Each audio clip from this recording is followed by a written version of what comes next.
It's a full house at Worcester City St George's Lane, and if the non-leaguers slay Huddersfield Town, it'll be the result of the round. FA Cup action now in Match of the Day. Ball play 21.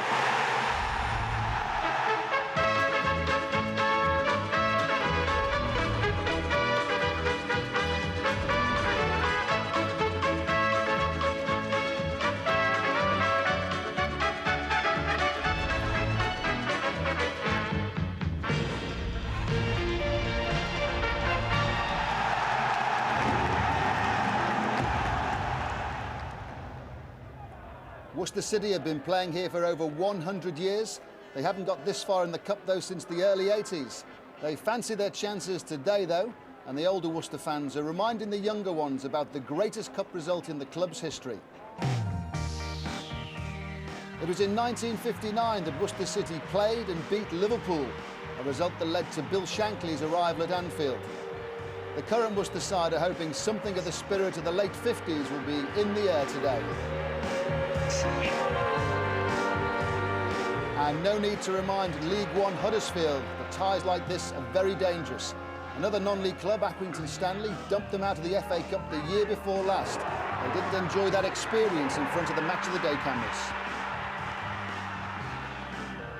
The old warhorse Dion Dublin is still going strong. He's alongside Mark Lawrenson.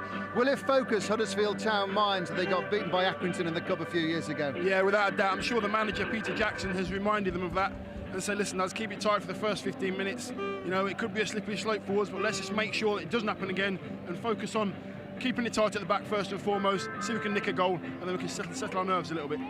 Mark, make a case for Worcester. 86 places between the two teams in football's pecking order. I think the case would be Accrington Stanley, one of the early rounds, Ray. You know, top of the conference now, Stanley. They went to Accrington, drew 1 each. 2-0 down here in the replay and managed to win 3-2. So there's also a common denominator, which is Accrington Stanley beat Huddersfield Town a couple of years ago. So that's my case for Worcester City. Is there a seed of doubt in the dressing room sometimes? Experienced full-time professionals, they know the part-timers are going to play the game of their life, or they think they are. Does that generate a seed of doubt in your mind? Sometimes it does, you know. I've been at Cambridge United and I've played against some of the bigger clubs in FA Cup years then, in sort of 88 and 89. And sometimes there is an element of that in the bigger club, and they do come out thinking, well, we can't slip up here. But I'm sure that non-league clubs have got nothing to lose. They'll come out, give it a good go, and I'm hoping Worcester can do something today, to be honest. Players are going to be out any second. How important is fitness in this regard, Mark? Well, I think judging by the state of the pitch today, it might be a big factor. Last sort of 20 minutes, we've just been watching them sort of train, and it's like cut up, imagine it. I mean, listen to the noise stuff. I mean, if you're the home team and that doesn't help you, nothing's going to. The Worcester City fans are having the day of their life. I wonder if the result will go that way. We'll have action from yesterday's ties at half-time, then the draw for the third round after this match. But here we go, Worcester City against Huddersfield Town. Mark Bright and Jonathan Pearce in the commentary box. Thanks very much, Ray. Good afternoon, everyone. Since the English Civil War, when Worcester protected King Charles, it's been known as the Faithful City. And the faithful fans who've waited since that win over Liverpool 46 years ago at last have a day to savour here. Time is tight. The old Booker T and the MGs hit heralded the players' arrival. It's the Worcester City anthem. St George's Lane has been rocking for hours. What a day for the Worcester chairman, Dave Boddy. The runners made £200,000. It's eased club debts of £750,000. There's Captain Crazy, the pitch announcer. He's helped build up the atmosphere here. A really old-fashioned cup tie it has been. Intriguing sidelines to the game as well. Amongst the Huddersfield contingent, the assistant manager Terry Yoreth. He was a lead sub in the 73 FA Cup final against Sunderland, you'll remember. Now the home side lie 86 places below Huddersfield in the football pyramid. They're the second lowest team left in the competition, and they named the side that beat Chippenham in a raucous first round replay here. 9 of the team have been with league clubs. Graham Hyde came on as a sub in the 93 Cup final and replay for Sheffield Wednesday. Des Little played in a UEFA Cup quarter-final with Nottingham Forest. Adam Webster up front, once with Notts County, scored in every round. And look out for Smith and Canadian international Thompson at set pieces. Huddersfield, second in League One and unbeaten in 5, are unchanged from last week's win over Nottingham Forest. Top scorer Pavel Abbott can only make the bench after a groin strain. 5 of the team played in that defeat by Accrington. Rahubka's played Premiership football with Manchester United, and club folk hero Andy Booth, the former teammate of Hyde, once cost Sheffield Wednesday £2.7 million. That's 270,000 times bigger than Worcester's record signing. Among the subs, Andy Priest, the Worcester player manager, was a quarter-finalist 10 years ago with Crystal Palace. And there's Abbott on the Huddersfield bench. He has 11 goals for Huddersfield this season. He'll be badly missed. Well, it's great relief, I think, to Peter Jackson if he needs a goal. Abbott's on the bench. Great season last year, 27. But there's my old teammate, Andy Booth. Never been blessed with pace, and he knows that. And there's Graham Hyde, both of them teammates at Sheffield Wednesday.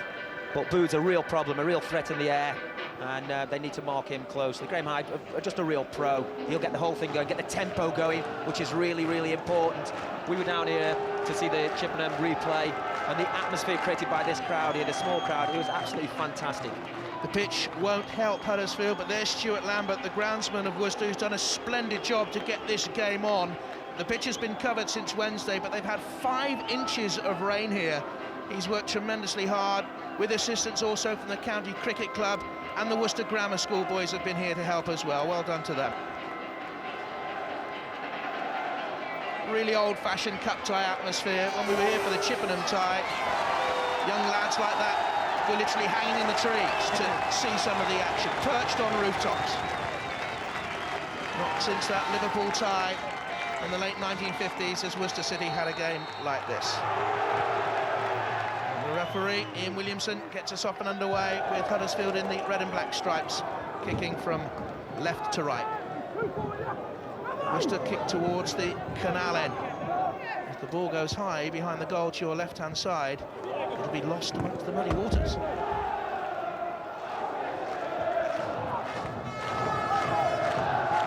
Nathan Clark, whose brother is amongst the Huddersfield subs, will take the throw. There's Peter Jackson, the Huddersfield town manager, who was in charge against Accrington a couple of years ago. Reached the 5th round in 1988 with Newcastle, and they were beaten by the eventual winners Wimbledon. And now Hyde. Played at Wembley 4 times in 6 weeks in '93, FA Cup semi-final, League Cup final, and the 2 FA Cup final matches. I was there. Very young in his career. He said he expected that sort of experience to happen every season for him. And take full advantage of it, because you never know. He's still playing in FA Cup, what is he, 35, 36? Rob Warner will take the throw, a finance manager, big Liverpool fan. Played for Hereford United earlier on in his career. Played against Middlesbrough for them in the Carling Cup and got Branco's shirt as a memento. And he looks for Thompson in that penalty area. Now that's Colley. Robots again from Warner, and it's loose, and it's Smith. What a chance. He's a danger at set pieces, is Chris Smith, who played schoolboy football with Alan Smith at Leeds United many a year ago.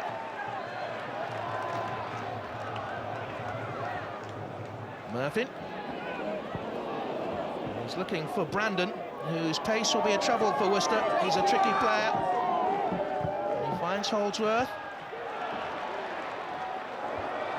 And that's Worthington, who was sent off in that Accrington tie. And Schofield. Smith away again.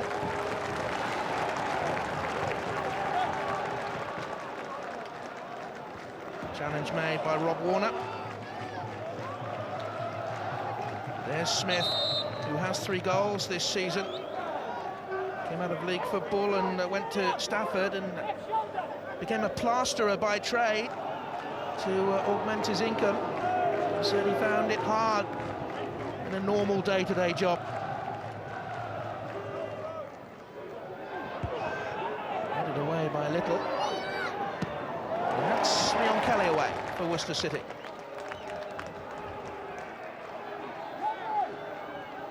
Early chance for Worcester. Oh, fantastic chance. I mean, Andy Priest will be saying, get the crowd behind you, but look at this. It really comes under, he's in between his feet and he doesn't really get a lot of power behind it, but he hits the target, makes the keeper work, the most important thing. Little away, the referee gives a free kick Worcester's way.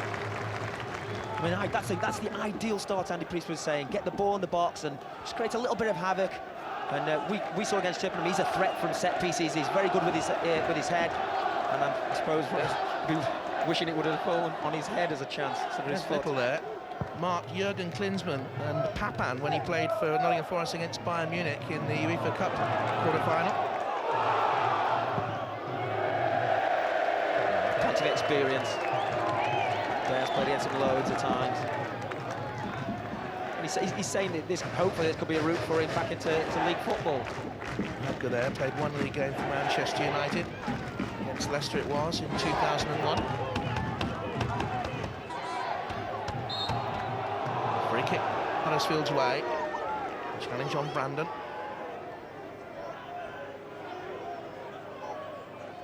He was once beaten by Morecambe when he was a Chesterfield player, I think it was.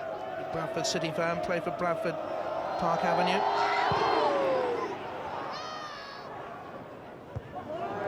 Away by Warner. Underneath that is Tom Warmer. If Warmer gets a chance to run at Holdsworth, he could cause problems. He's a tricky little player. Hubka, who was a teammate of one of the Worcester substitutes, George Clegg, at Manchester United and at Royal Antwerp, United's nursery side. That's Worthington looking for Booth. Little is there. He's made a mistake and he's fouled Booth. Mistake from Des Little there. Needs to deal with that, especially this early in the game. It's very soggy down there. There's a slope on the pitch and all the water gathered in that corner. Instead of just dealing with that and putting it out of play, he's trying to run it down to the line. Andy Boo gets in the way, uses his experience, gets his body there and draws the foul. Booth will take his position here. Schofield stands over it with Mark Hudson. The referee unhappy. It's been pulled here for Schofield for taking the free kick at the wrong time. The referee wasn't ready. This early in a cup tie, that seems rather harsh. Well, he's given instructions to don't take the free kick until I've blown the whistle. So he's obviously trying to pace out the wall for the 10 yards. Wait till I blow the whistle. There you go. Schofield will sign in Peter Jackson's first spell as Huddersfield manager. Booth is in there. So too Clark. Too high for Booth. Chance for Worcester to clear it. This is Booth. They had a chance to clear it. They didn't get away. Taylor Fletcher, good save. Could have been 1-1. Taylor Fletcher. Good stop by McDonnell. He was scrambling around, they don't deal with it. There's the block there, well done. It's under his feet, he can't get hold of it. In no situation there, you just have to toe poke it. He has 7 goals, Gary Taylor Fletcher, this season. And he's playing through the middle with Andy Booth. Can play wide on the right-hand side as well. They both had a little sniff of goal there, both teams so far. Smith away. Leon Kelly, beaten in the air though by the tall figure of Murphin. That's Les Hines. He'll take a lot of the Huddersfield Town set pieces, forward by Holdsworth. Now Schofield. Murphin again. High towards Taylor Fletcher. Moved away by Thompson.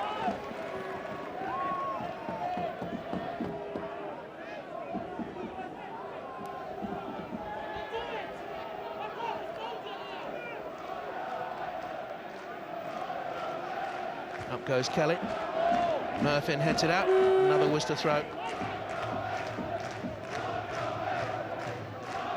Now Warmer. Looking for the run forward. A dangerous run forward by Cole it was, but he was caught by the assistant flag. Good run from midfield. Offside. There's Thompson, the Canadian international, at the back for Worcester. And out by Chris Smith. And chase here for Nathan Clark on the turn and leaves it for Rahubka. Just see, both teams are playing here, Jonathan. You see that Worcester playing 3 at the back, but the 2 wing-backs are being pushed back to make a 5. So there should be plenty of space for Andy Holdsworth, the right-back, or Danny Adams, the left-back, to join in if they want to, because there's loads of space in front of them. Thompson away. Back come Huddersfield. Booth riding the challenge by his former teammate Hyde. Brandon finds Hines.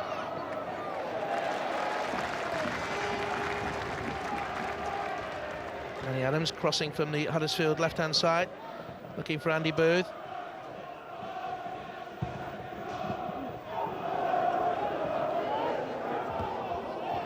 Away by Nathan Clark.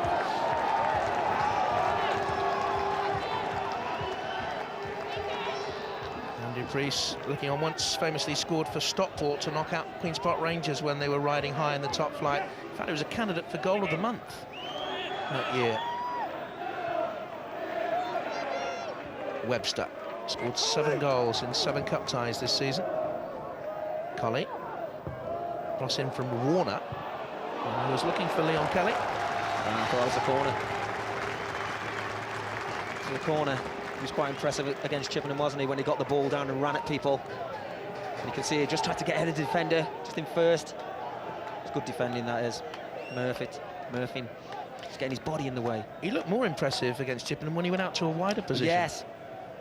So kind of like, you know, like Thierry Henry, move to the outside and then get the ball, and then you can run across the pitch or take people on down the line. He's got good pace, good turn of pace and good feet. And a firm header away by Thompson. And a chase for Kelly. And Murphy wins it. Having a strong season in Huddersfield's good run. They've not been out of the top position since August.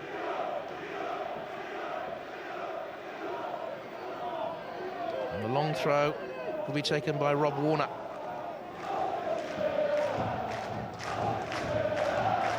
Love to win this and draw Liverpool. Big Liverpool fan. Away by Adams. Warner again. Off Hudson. And Murphy gets it away.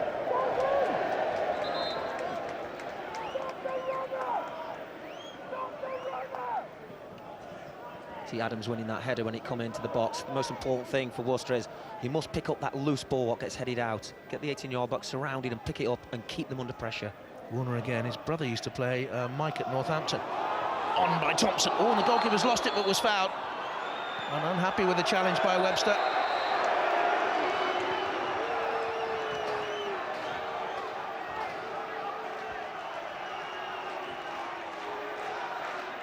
As you can see, here's the throw in, it's contended well, and everyone should be on the move now, trying to get in front. You can quite clearly see the goalkeeper's got that in his hands as the studs come in. I think catching on the sort of arm and the hip, and it was late and it was high. And 2 yellow cards in the opening 12 minutes. Played 1 game for Notts County. It was a substitutes appearance against Scunthorpe before moving into non-league football. Cost Worcester £8,000. It's very near their record signing. 23 goals last season. Webster scored 10 this. Scored in every round, hasn't he? He has. And Booth was being fouled. Oh, look how deep they are. Worcester defends so deep that Booth, sort of 15, 20 yards off the back line, tried to pin the defender back and hold and draw the foul. What he should be doing is stretching for the ball up in the air. Need to get a little bit higher up the pitch. Mark Hudson will take the free kick. Once with Middlesbrough. Booth is in the penalty area. Taylor Fletcher there as well. It's aimed at Booth. He's gone for goal.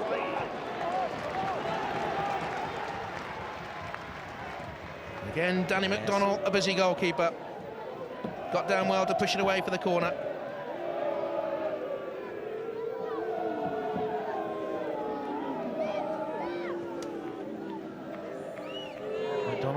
England's semi-pro international, played against Wales last year. He'll be busy again here now.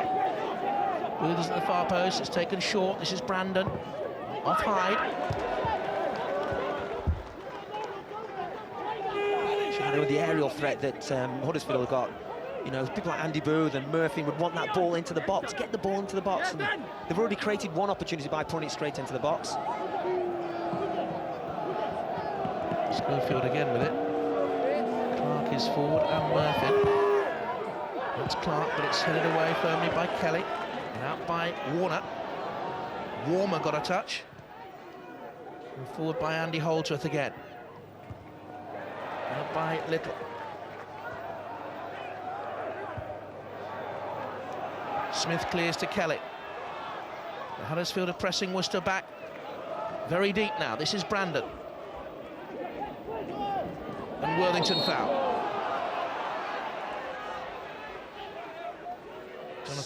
Jonathan Worthington, one of 9 players who've come through the Huddersfield ranks in their 16 here today. Got a very good youth academy. They've had to build from youth and their own resources because of their financial peril of just a couple of years ago. Hudson's free kick. Cleared away by Smith. The danger's still on there. Booth is in. But Warner has plenty of time to clear away now. Flicked on by Kelly. This is Webster. Colley. Kelly has a little bit of pace about him. The ball was just in the favour of the defender there. There's Murphy just gone across, got the left foot in. Neil Kelly. His partner had a baby just before the Chippenham tie. A couple of babies born to Worcester players during the run. I think Graham Hyde's wife had a baby just ahead of the Accrington tie, someone was telling me. It's all about research, Jonathan. I hope it's true, otherwise it'll be news to her. Away by Booth.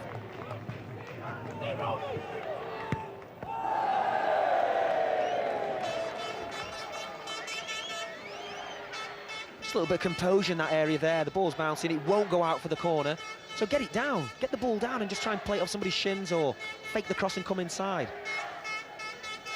I've yes. been used to watching Worcester Rugby Club, who are riding high in the Guinness Premiership 4th. They get gates of 10,000 at any vantage point to gain a glimpse of this game here today.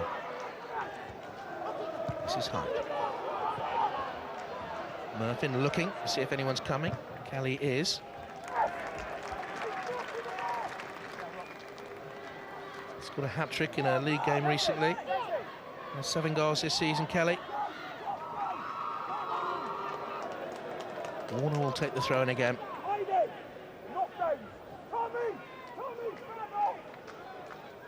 If Worcester can score here, the place will just explode into a frenzy. Colley.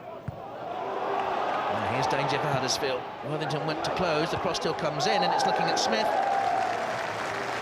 And we pointed him out beforehand, Mark. Yes. He's a real danger in the air at crosses and set pieces. Yeah, he wants to score. Better play from Worcester there. He's the ball into the box. It's a good delivery, it's just set up, but I think Smith really struggling to get over the ball, to head it down. You can see he's under pressure there, good pressure from defenders. Just manages to get it up. I think there's interest in him amongst league clubs again, Chris Smith. A couple of fans were saying that, you know, if they don't win this tie, they think he could move after the game, so didn't say who to.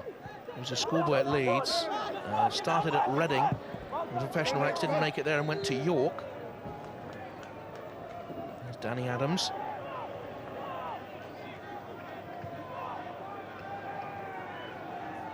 Andy Priest will bring himself on, he says. There's a surprise. Nathan Clark away. Oh, Booth was fouled. Graham Hyde again. Well, they know each other well. Yeah, Graham Hyde just a little bit late. Legs clattered together there. It's one of those situations where Graham Hyde could just hurt himself here. As well as Booth, he's going away, he's coming back towards his own goal. Graham Hyde, who did injure himself badly in 2000, missed 4 months of the season with medial ligament trouble, I remember. Just a glance by Hudson. Adams away. Booth underneath it again, so too Thompson. Up by Clark. Brandon will want the ball played on the deck. He's a player with some tricky skills. Adams. Schofield, who's seen very little of the ball on the Huddersfield left so far. Good defending, that is good pressure. They need to get up now, Worcester. They're sitting where they are, too deep. Holdsworth, good touch. And Brandon. And Huddersfield will threaten down this right-hand side. Holdsworth loves to get forward from full-back as well. There he is, Andy Holdsworth. Another player who came through the youth ranks. And now Schofield. He's got Worthing to his right-hand side. Still Schofield. He's gone for it. Danny Schofield, 8 goals this season. Like you said, he hadn't been having much of a touch, so he's come in field and he's picked up the loose ball. This is what a wide man can do. Running down the middle at defenders, no defender likes that. He didn't hesitate in shooting as well when he got the opportunity. Well, Peter Jackson signed him in his first spell at the club, Schofield, who has 8 goals this season, scored against Welling in the first round. It was a comfortable win for Huddersfield, 4 goals to 1. Andy Booth got a couple that day, Andy Holdsworth got one too. Les Hines, a recruitment consultant, and once upon a time a youth teammate of Lee Hendry at Aston Villa.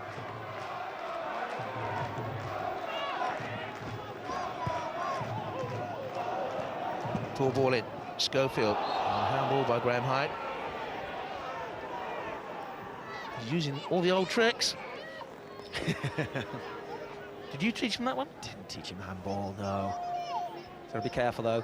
Had a couple of challenges on Booth. Got away unpunished and deliberate handball. Could have been a booking. There's Peter Jackson, the Huddersfield manager, and Terry Yorath, his assistant, arms folded across his chest.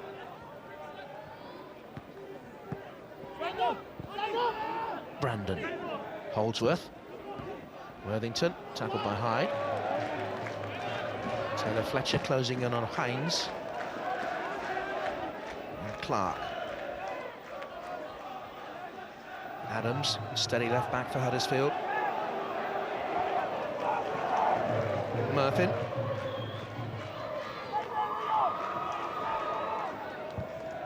Clark, he likes to hit long from the back. Worthington looking for the run of Schofield. Warmer finds Hines.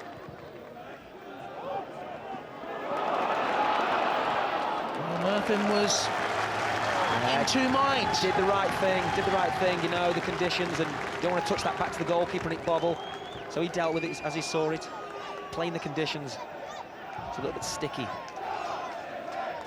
Worcester looking to reach the 3rd round for the first time since 1982-83. Huddersfield haven't played in round 3 since 2001, and they've been knocked out by a lower division club in 3 of the last 5 seasons. Here's Hyde. Worcester have beaten 5 league clubs in their history. Thompson. He's had trials at Dundee United, Gillingham and Wrexham this year. Up towards Webster. And now Hines can get the cross in. Kelly's in the middle. And away by Adams because he knew Rob Warner was behind it. Good well Adams there. His experience. You can't take a chance at the far post like that. You know, as much as you don't want to give a corner away, you just have to deal with it, put it away, get all the big boys back, defend it. Now, Hines will take this corner. He takes all the corners. And watch for Smith here. He's on the edge of the penalty area. Thompson's in there at the near post, but watch to see if Smith makes a run to the far. He's gone into the near post. Do nothing. Kelly. Adams read it easily. Not the best of passes. Hyde putting Holdsworth under pressure. Booth tries to control it. Hyde is there. Now Hines. And Hudson. Little. Huddersfield have got a problem. Hudson's gone down. And Worcester are playing on. This is Colley. He's got Kelly in the middle. Chance for Worcester. Away by Holdsworth. There's Hudson. He's OK now. We're midway through the first half. 0-0.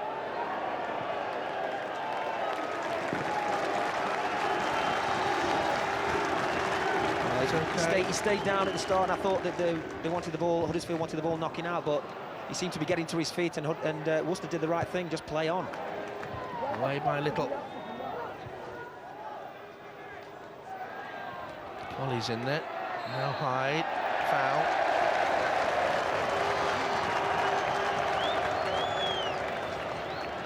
Foul by Taylor Fletcher. Yeah, unhappy, thinking Graham Hyde was pulling him back.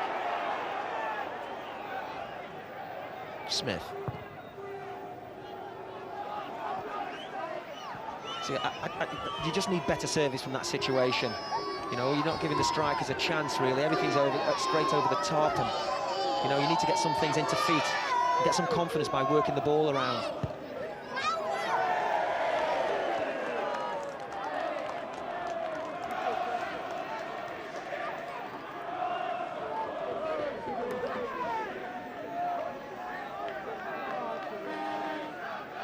0-0. Andy Priest, perhaps the most famous of Worcester managers, though he played a lot of league football. Roy Paul, the Welsh international, was a player manager here, won the FA Cup as captain of Manchester City. Ronnie Radford was here as manager before he went on to Hereford Cup glory. George Armstrong, you remember him, the Arsenal winger, he was manager here, and that's a bad challenge. It was Worthington on warm-up. Yeah. You can hear what the crowd wants. I think it'll be a yellow, and I think he'll accept a yellow. Sent off against Accrington.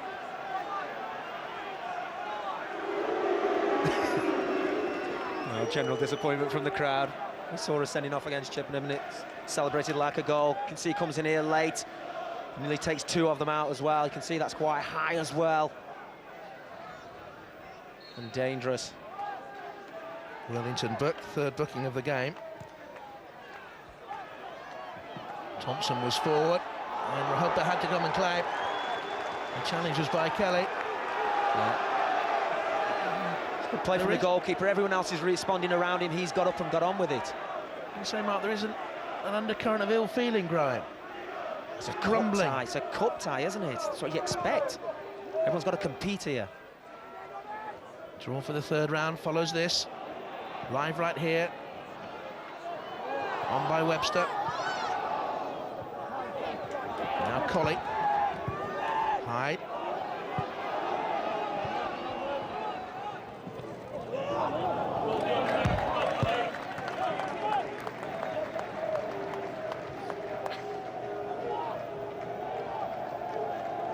Did himself about. Leon Kelly, impressively, earlier on in the game. He had a little spell in league football at Cambridge United. Just the one start against Brentford it was, away from home.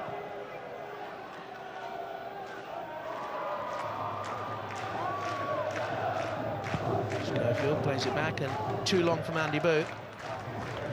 Yeah, I mean, I'm sure they'll address this at half-time. You know, Andy Morrison, you know, is a defender, centre-back himself. The goalkeeper isn't kicking the ball that far, but the defence, Worcester's defence are so deep that Andy Booth's coming off 15 yards to try and flick it. And if he gets a little run on you, he will win a lot of headers. They need to push up, squeeze him a little bit.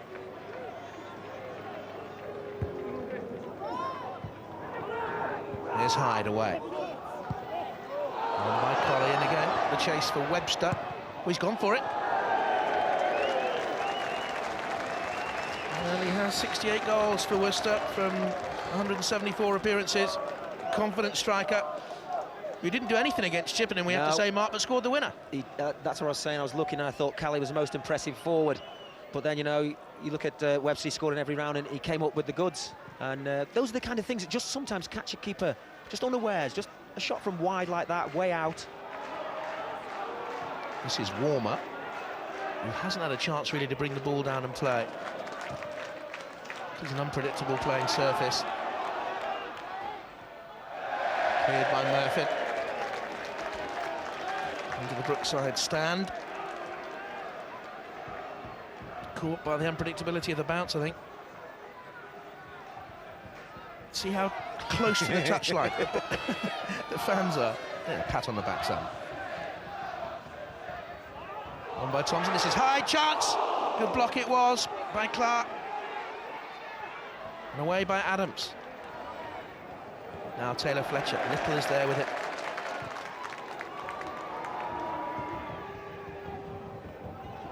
Warner and Hudson, and now this is Schofield. Away by Smith. Oh. Ooh. Webster caught by the flag. I think it was Kelly across this near side here.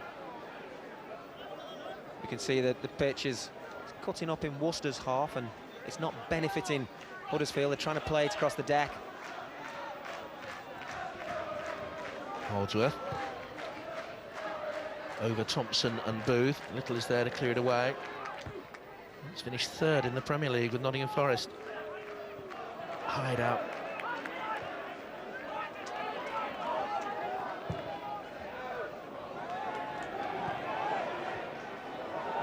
Underneath it was Clark, and he's been pursued here by Webster. And play on, says the referee.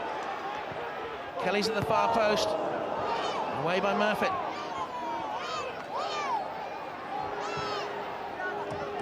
And neatly played away by Worthington to Adams. Schofield. Taylor Fletcher making that run. With him is Des Little. Started his career really here at Worcester, did Des Little. He'd been at Leicester but didn't get a chance, came here and was captain of the club at 20 and was player of the year, young player of the year here before the days at Swansea and Nottingham Forest.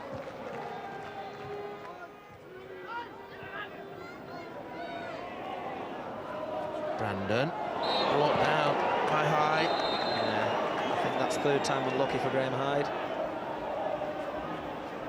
As a referee, be lucky if he gets away with this one. 4, I think he's saying. Well, it's the 4th yellow card we've had. Yeah, Joins Adam Webster of Worcester in that notebook. Yeah, put himself under pressure now because his game's built on pressing, closing, just trying to pinch the ball, getting tight, all those things. Somebody just does a little body swerve and catch you out there, trip them up, and that's it. Second yellow could be off. Webster and Hyde of Worcester, Schofield and Worthington of Huddersfield. Book now. Watch here for Les Hine, for Danny Adams there.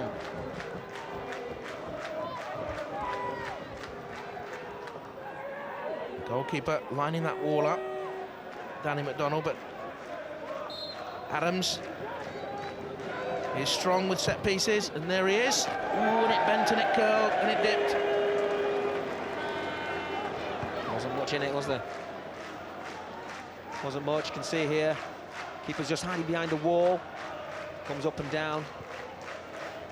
Can't quite get enough on it.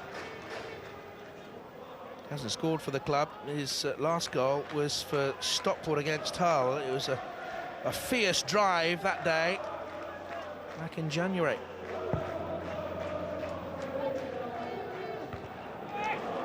Off Clark. Taylor Fletcher. And tight to the line.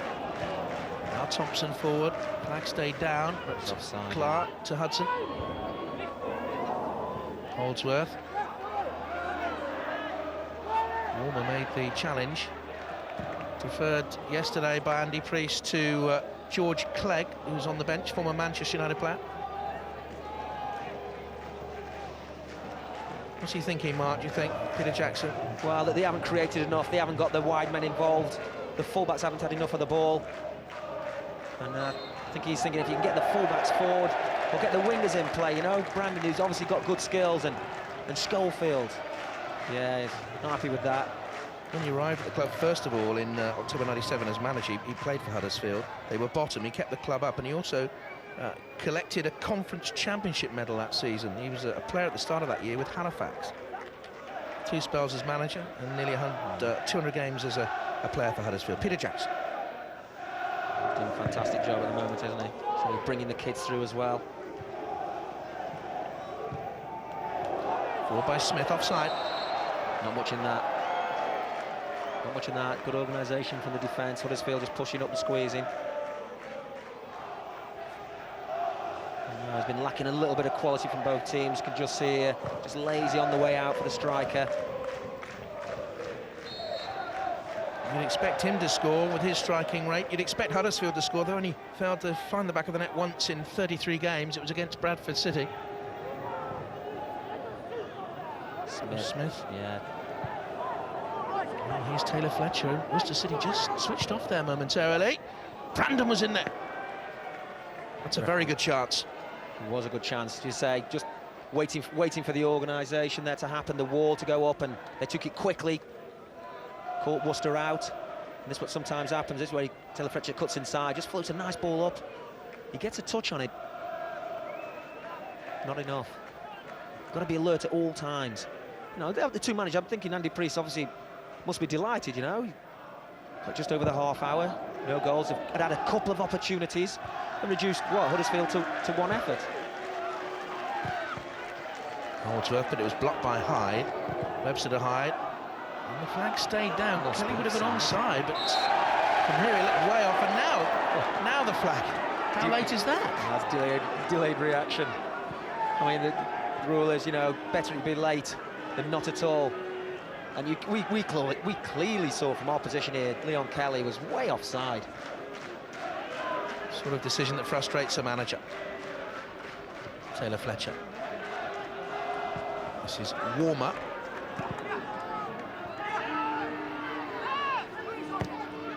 Murphy forward, up to Andy Booth. Taylor Fletcher in support, and Adams going wide.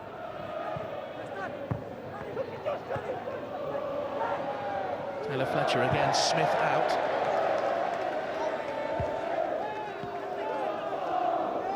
Now Hudson. Murphy to Worthington. Nathan Clark.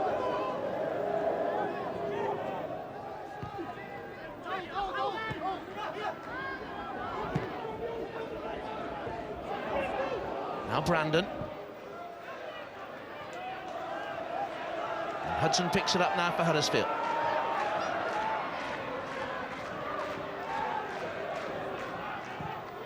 Patient build-up here by Huddersfield. And Hudson's flicked it wide to Adams. And Holdsworth was forward there. And this is a chance for Schofield. Goalkeeper's blocked it, and it was Andy Booth over. Well, the best move of the match, really, from Huddersfield. Good play, good patient build-up. So I'm saying if you can get your full-backs forward and join in, you can keep possession. And I'm sure if it's Des Little who's on the line here who helps with this clearance. Good touch there, and a low shot. Oh, but I think McDonnell in the credit, good save.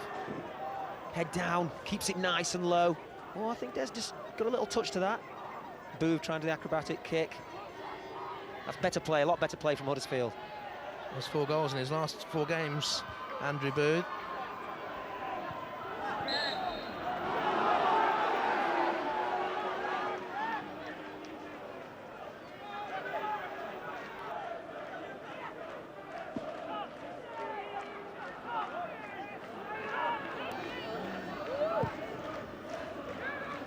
Clark forward, away by Des Little. Offside flag against Andy Booth. Yeah, it's a waste, that is. It's frustration for the coaching staff, and we take a chance and just go the other side to try and come back onside. The linesman puts the flag up, and everything's wasted. Sometimes I just feel that if Huddersfield can play at a little higher tempo, you know, because they are trying to pass it and play short 1-2s, and if they can lift the tempo and play a little bit quicker, might catch Worcester out on a couple of occasions. He was brought to Sheffield Wednesday to replace a legend, wasn't he? It's very hard, Jonathan. It's just very hard, you know. Yeah. Big boots to fill for him. Kept me out the team. Schofield to Booth. That's a snappy challenge by Warmer. Ooh, and the second one was late, and the referees played on. Warmer caught Clark. Holdsworth. Now Brandon. Schofield on. Taylor Fletcher. Chance. Worcester looking for a flag that came late. Good opportunity, good play again. This is a lovely little ball. I think the referee, the assistant was right, it was offside. He's just trying to lift it over the keeper there. But a good break, and a good advantage play by the referee as well, because he did spot that challenge. When Brandon gets the ball on the deck for Huddersfield, they're a danger. That's what I said, you've got to get the wide players in. I think, you know, Peter Jackson will be saying, we've got to get our wide players involved here. Schofield on the left and Brandon on the right-hand side, because they're running with the ball. And if they push the wing-backs on, then there's loads of space behind them for the full-backs to step in, and they can just keep possession. Taylor Fletcher.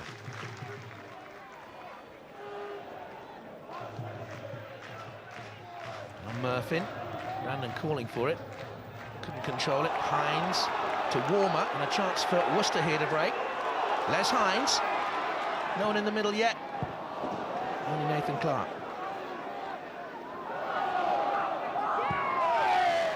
Brandon couldn't keep it in play.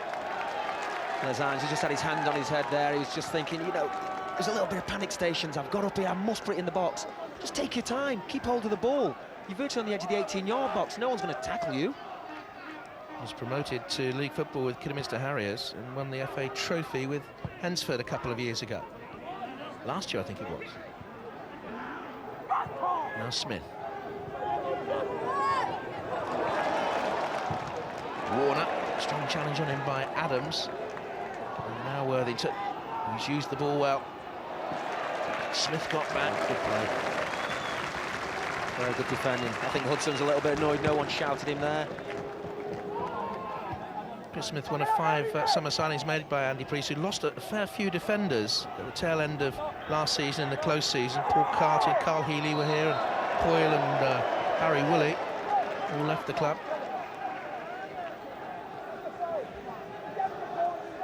6 minutes to go in the first half. Both sides have had opportunities, but Andy Priest's team not really since the opening stages of the game. Smith getting forward for the set piece and Webster wide. Huddersfield have brought Danny McDonnell into action 3 or 4 times. High on endeavour, low on quality at the moment.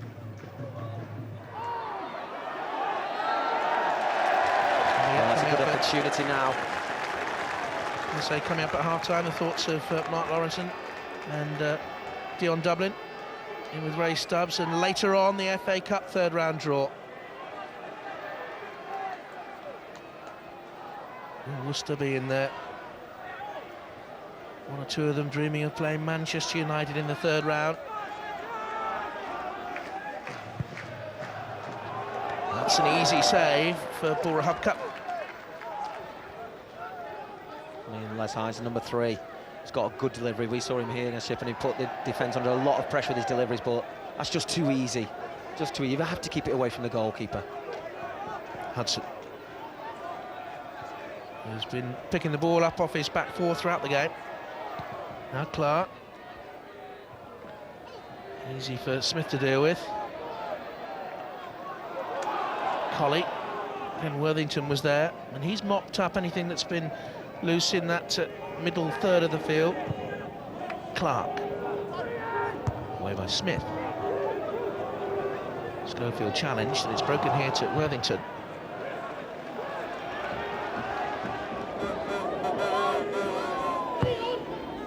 Four minutes to go in the first half.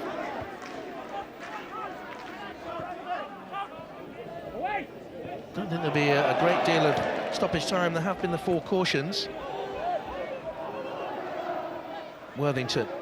I can't remember the physios coming on. Have they been on, Mark? No. Worthington. Hudson, and Nathan Clark has it once again. Got to press. They've got to press a little bit more. You can see Graham Hyde. He's the most forward player. He's a central midfield player. There's far too much space. Taylor Fletcher managed to turn it through to Booth. The cover was by Thompson. There's Graham Hyde. If he gets the ball, Worcester can play. Feeling the pace a little bit now. Well, he's the man who should be sitting in midfield, and he's chasing across the back line. He's chasing and closing down the centre-backs. You know, the 2 forwards have to take care of that. 35 now, Graham Hyde. I think he's doing one of his UEFA coaching badges at the moment. Yeah, that's right. Here's Brandon. To Nathan Clark, the older of the Clark boys. 22. Now Hudson. Brandon. Murphin.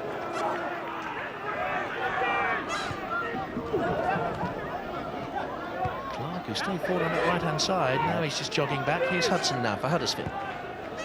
Towards Andy Booth. Smith is there with him, tracking the run. But Booth has turned in that soggy, boggy area. And Schofield's there too. It's a real old tussle. Schofield into the box, has gone down. I think he's been booked, hasn't he? Well, he's gonna have to go here. He was booked earlier, wasn't he? Yeah, he has. He's been booked for diving. A second yellow. And Danny Schofield is sent off. And Peter Jackson cannot believe it. Yeah, see what he thought of that. In the last round, Worcester benefited from a very dubious sending off of a Chippenham Town player in the replay. Well, I think you can clearly see there's no contact. I think it's Warmer who pulls his arms back, and I think Schofield, there's the arms go back, he's bumped in, thrown himself to the ground. The referee's so close to the action as well. He's trying to gain a penalty. Sent off there, and I don't think when people see the replay in the Huddersfield camp, they'll argue about that booking, but earlier on, should the referee have pulled out the yellow card as early as he did in this game for the first booking, and that also at Webster early on in the game? I think it was a quick free kick, wasn't it? Where he told them to don't take it until the whistle's blown, and I'm not sure if that's a booking, is it? You know. Well, he's been sent off for 2 technical offences, you could say, Mark, really. You know, neither of them involving dirty play or play that would injure another. Well, you can say, in many ways, you can say he's trying to cheat the referee. He's trying to cheat Worcester as well by throwing himself to the ground. There's no contact. He just brushed it into, was it Webster? Warmer.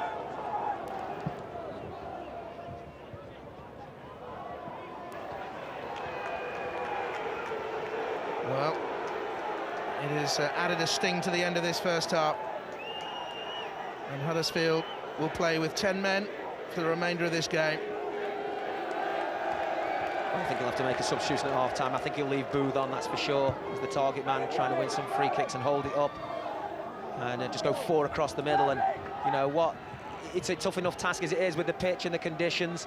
But, you know, it's more of an uphill task now. I think that the home crowd can sense an upset on the cards here now, and that should give Worcester a big lift now, going into half-time. 2 minutes of stoppage time. Was he influenced by the crowd, Mark, in the decision? Well, I think definitely. I mean, we were here against Chippenham, and it's the same thing. There's a big roar from the crowd. I mean, you have to take responsibility for your actions, you know. He's tried something there. I don't think there's any contact. He's just gone down. Hudson. But if he dived and tried to get a penalty when there wasn't a foul, it's a form of cheating. You can't disguise it. I just question the first booking more than the second. Here's Holdsworth. Now Worthington. And Hudson.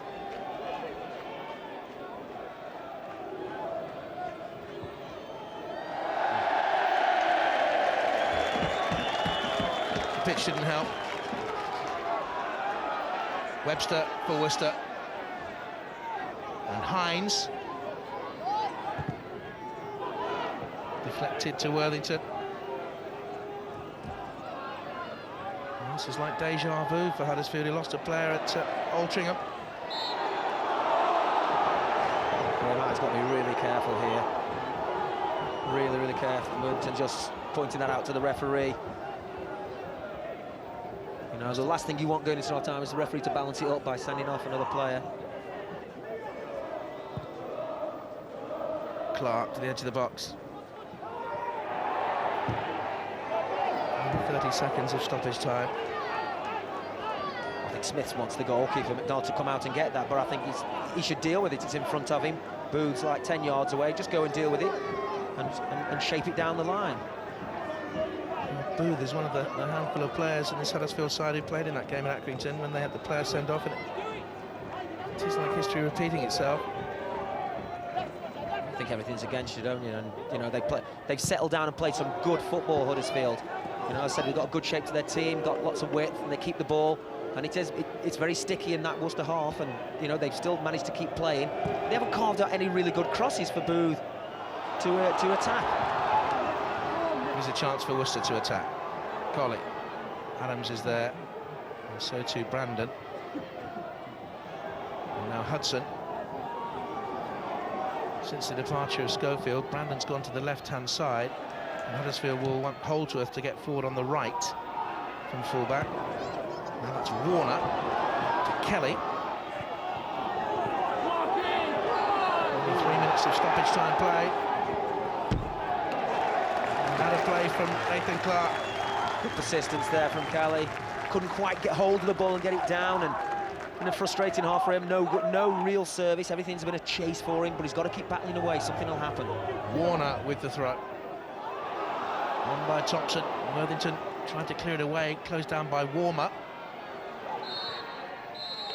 0-0 at half-time, but Peter Jackson, a rueful glance back in the direction of the referee, Ian Williamson, whose decision late on to send off Danny Schofield for the second bookable offence could play a major role in this game. Chances for Huddersfield and Andy Booth, blocked by Danny McDonald, who's had a fine first half in that Worcester City goal. Andy Priest will reflect and now build on this first half. Huddersfield Town being held here at non-league Worcester, goalless at half-time.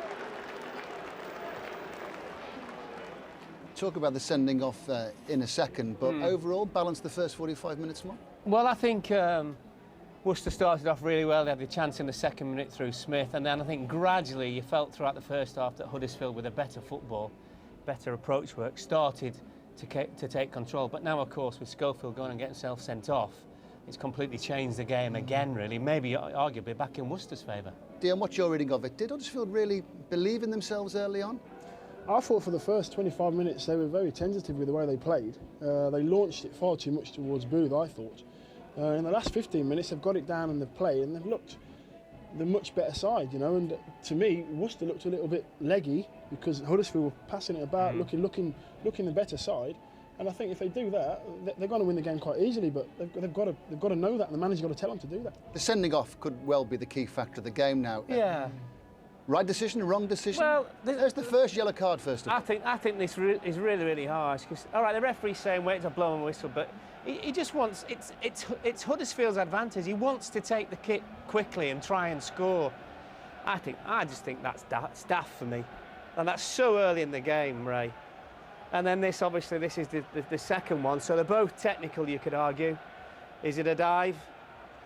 I think it's you know, this one here is more of a yellow card. It's a very petty yellow card as well, but there's not enough contact to make him go down. Yes, there may be very, very minimal contact. He's gone down. I think personally that's a yellow. The first one I think is very, very petty. I think cost him. I think the problem with the second one is if he doesn't go down, he's in the box. He's on goal. With the ball. He's on goal, yeah. He's got a chance to create something, and well, there's Mr. Williamson. He's made a name for himself. So hang on, you seem to be saying that you think he's made a mistake, he's gone down, he's cheated, he's got to go off. Do you go along with that? Well, there's a little bit of that, yeah, but I just think the first booking is so harsh. It's Huddersfield's free kick. It's their advantage. But if he's told him, don't take the free kick till I've blown the whistle. If he's asked for the whistle, if he's asked, then he said, do you want the whistle or do you want the yard? You know, I don't think he asked, he just said, look, if he wait. Asked, then I don't think he can be booked. It's not for me. Right decision or wrong decision on balance? Wrong. Wrong. Right decision or wrong decision? First one was wrong, Yeah. Second one was right. Well, what's that? So you think he should be on one yellow? Yes. We both think we should still be on. Well, Yes. Well, he had their best chance too, though, didn't he? And you were saying before about they were tentative, but then all of a sudden they did start to play a bit more. That led to the chance. This was the best move as well. They kept the ball for a while, and don't forget Worcester are playing with 5 at the back, and they're all sat in there, so you're going to have to move them around, which is exactly what Huddersfield did on occasion, and a little bit fortuitous when it came in. As the ball comes back out, and to be honest with you, I mean, it's a good stop. This Des Little actually and the goalkeeper at the same time. But this is what they had to do. Exactly, they've strung 7-8 passes together. Worcester have not got nowhere near them, and they've got themselves a chance, and they haven't. That's a great save. Yes, I think you know what? I think the keeper's touched it, and then Des Little's got the initial touch to make it go out the box, but. They need to do that in order to win the game. Worcester nearly got a terrific start to this cup. Well, I mean, that's we did say at the time as well in the studio. Your first chance might also turn out to be your best chance. Long throw, the ball gets played into the far post, and I mean, Jonathan said that Smith's a real problem at set pieces, and what a chance that is. But you never really fancied him, did you? It's as though he did. It's a typical defender in the opponent's penalty area, not thinking that the ball's going to come to him. I know some defenders that can finish quite well, Laurie, let me tell you. I think he's done okay. I think he's leaning back, to be honest. He's not got enough power. It's a great chance. He's got to score. You obviously weren't torn about yourself. It was a bit of a horror show for the ball to get to him. It's competitive, to say the least, isn't it? Which is great. There's a few challenges going in, Yeah, I think, Toffee, I think Graham Hyde's letting people know that he's in the game, and he's been very fortunate. We've seen him catch a few people very late, and I think he's very fortunate to be on the pitch. I think the Huddersfield captain let you know what life's all about at this level, because this is absolutely fantastic. It's brilliant. Ball comes in. Just have a look at this. Oh, Which one was he? Was he going for the first one or the second one? It's difficult to say. I think he was going for Mark, both. It's fantastic the right word you really like to choose. Well, you know there. what I mean. You know, it's just a bit. Now hold on a minute. That is most definitely a yellow. Yellow. Yeah. And then of course Schofield gets sent off for the two others. So that's what we're trying to say. There's a bit of an imbalance, isn't there? For me. Giving Worcester a great chance now, though. Oh yeah, definitely. Quick reminder, the draw for the third round of the Cup will be made at full time. There's the two big stories from yesterday involving non-league clubs. The Tamworth mascot Tammy the Lamb was in rather jolly spirits despite the fact his team are languishing near the bottom of the conference, having won just 4 times this season. But at Victoria Park they saw off League One side Hartlepool by 2-1. Jake Edwards, on loan from Exeter, got the first for Tamworth after half an hour. And soon after the restart, the non-leaguers had another, a lovely header by defender Matthew Redmile. 6 minutes after the break, Edwards, scorer of Tamworth's first goal, conceded a penalty. Striker Chris Llewellyn did the job. Late in the game, Hartlepool almost got an equaliser, but had an effort cleared off the line, which saw Tamworth hold on to make it through to the third round of the FA Cup for the first time in their history. Good performance. We rode our luck a bit, but we also missed a couple of good chances ourselves. But we dug in, were strong and thoroughly deserved the win. The Stevenage manager Graham Westley says he's got a good feeling about this season's FA Cup. At Broadhall Way, the conference side came up against Northampton Town from League Two. Your commentary comes from Martin Fisher. Bullman takes it short to Boyd. Oh, it's a beautiful touch inside the penalty area now. George Boyd, not a bad shot either. What a wonderful goal by George Boyd. The darling of the terraces here at Broadhall Way has just put the non-leaguers in front with a goal fit to grace the FA Cup. Lowe wants it and gets it. He's got Boyich in space behind him. Nice touch. Good shot. Deflection off Laker and a goal.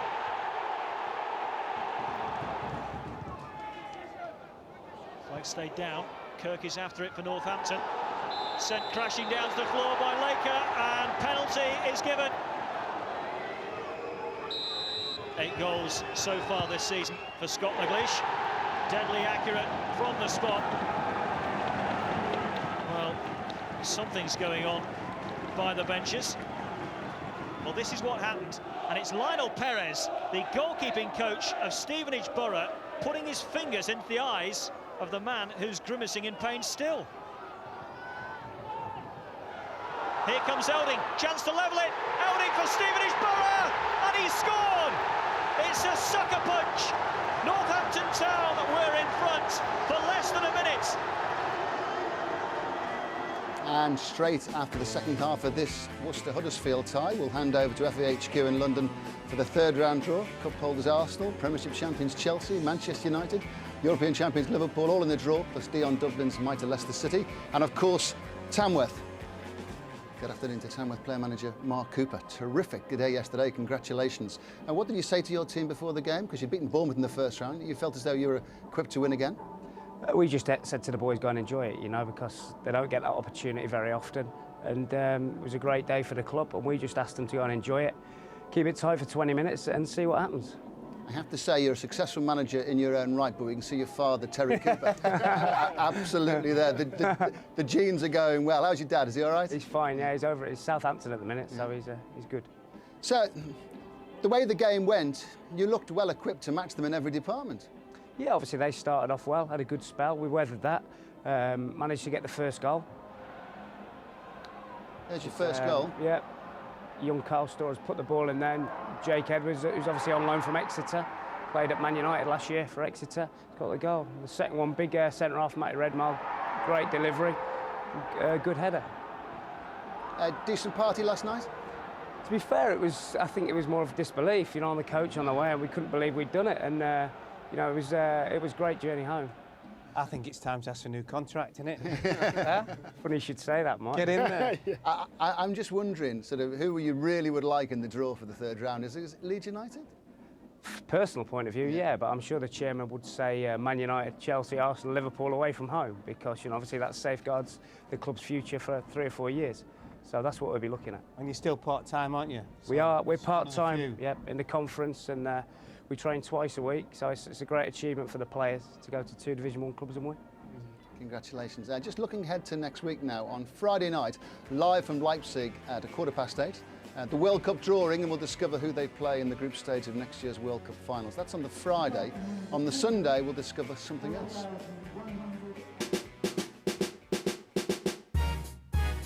Ladies and gentlemen, Michael Vaughan, Ricky Hatton, and Paula Ratcliffe. Flintoff's 50. Rooney, Andrew Murray, Alan McCarthy, Montgomery, Gerrard. Let's do it. The city of London. Yes, sir. Yeah, on and my I'm palming. Take 2 of these and call me in the morning. Get your 2-step, cause it's the record of the year. Hello, can you hear me now? Can I have it like that? You got it like that.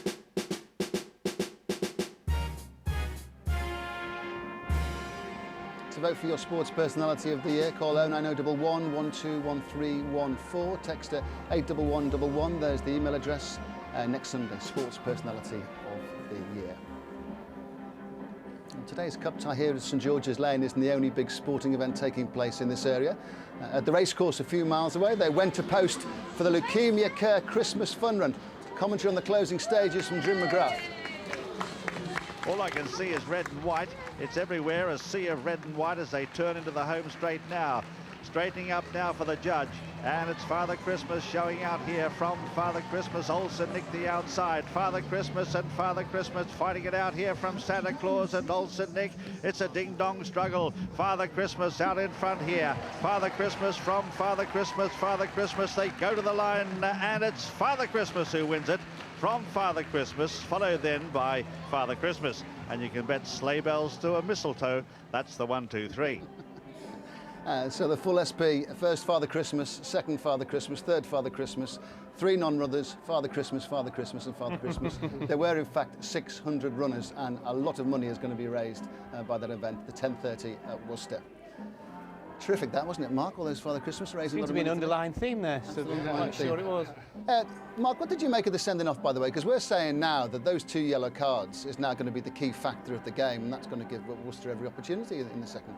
Yeah, I think as Mark said, maybe Worcester now become a little bit of a favourites to win the game because, you know, they've got 10 men, Huddersfield, and a bit of a sticky pitch is going to be difficult. I thought it was harsh to send it off. Yeah, they seem to be sort of one each. You think it was fair. Well, I think you're saying he shouldn't have gone off. What we think he shouldn't be sent off. Yeah. I think 1 yellow would have been fine. I think Dion's the same thing as well, isn't it? Let's look at it again, because I just keep thinking, well, we don't know what's happened, because the referee has said, don't take it till I blow the whistle, and then he takes it. You're saying just a warning there, are you? Well, you're going to say I'm boring, but it's their advantage, Huddersfield. That's what would drive me mad. Because you get asked. You could have just said to him, exactly. look, you could have said to him, no. You get asked, do you want... Look at the contact here. There's a little bit of contact, but you're saying... But he's stopped. He's gone into the player rather than the player going into him there, you know, so... But on the first one, Ray, what it is, you normally get, do you want the 10 yards? Do you want to go, you know, what do you want to do? And if he's asked for the 10 yards and he's asked for the whistle, then he deserves. But I don't think he has. I think Laurie's right. I don't think he's asked for the time, you know. Dive or no dive? Penalty. Penalty? Penalty. Penalty. Contact. So no dive, he should be still on the pitch. Yeah, I think there was contact, but I think it's harsh. I mean, if the referee's got his whistle in his mouth, I think if you look at the first one. I think the thing now is what do both teams do? I bet Huddersfield leave 2 up front because they do score a lot of goals. And what do Worcester do? Because they're playing with 5 at the back, basically. So I think you look at it and see. It's going to be interesting to see what Andy Priest does. Yeah. Because now, you know, the 11 against 10. Is he going to push on, or is he just going to like wait and just see? What would you do, Dion? Now, if you? I think he'll wait. I think Andy Priest will wait and see what happens and see how the first 15 minutes goes, and then he may change it. He may even bring himself on, you know, with a bit of an aerial power. But we'll see. There were no changes, I don't think, at the moment. And what would the successful manager do? I think the one thing you guarantee that Worcester will get a chance somewhere along the line. And I think, like Dion says, he'll keep it tight and maybe bring himself on and hope for a set piece. Taylor Fletcher is someone that he was frustrating you early on in the match, Mark. Well, only because he wasn't holding the ball up, and I think that's something you have to do against lower league opposition, certainly. But he had a couple of sniffs himself, didn't he? I mean, comes off Andy Brew from the defender, and I tell you what, he should have done better there. That's a really good chance. He's got to be a bit stronger with that, certainly, hasn't he? And again, when they came forward here, Huddersfield, he's definitely onside. can't really, I don't No, know. I can't understand Caught how in he's... two minds, Yeah, I find it hard to understand what he's done there. He could have let it go onto his left foot, and he could have just stuck it in the corner where the ball's come from. But So, come on, are we saying this is going to be a great, great day in Worcester City's history? well, we hope so. If they can hold out for the first 20 minutes, who knows? You know, like Andy Pearce might bring himself on and get the winner himself. He'd love that. Worcester, Huddersfield. Draw. Mark? Worcester. Second half of this Worcester City Huddersfield Town second round tie. About to get going again. Back to Mark Bright and Jonathan Pearce. Thanks, Ray. And one important change at the start of the second half. Huddersfield are going to make a substitution, and Pavel Abbott is going to come on, and he's going to come on for Taylor Fletcher, which means that he's bringing on another striker, Peter Jackson. He's bringing on his top scorer, indeed, who's had a groin strain, didn't play against Nottingham Forest. He's injured himself against Bradford, the Polish under-21 international, has 11 goals, but where will he play, Mark? Well, I thought he would have gone 4-4-1 and leave Booth down the centre on his own. I did think he'd take Taylor Fletcher off. I didn't think he'd bring on another striker. I think he feels, maybe Peter Jackson's thinking, I feel there's a goal here. We could take the game to them. They think we're going to be defensive from now on. We've still got enough in that team to win this game. And I can't believe he'll go 4-3-2. I just can't believe that, but we'll have to see. I think Abbott's will drop in short of Booth and maybe go central, and then the three midfield players will sort out who goes left and right. Well, it's Worcester City who will kick off the second half, kicking from left to right. Ian Williamson blows his whistle, and it's lumped forward by Les Hines and headed away immediately by Clark. This is Booth, and Abbott has gone out wide to the right-hand side. Run forward by Andy Holdsworth.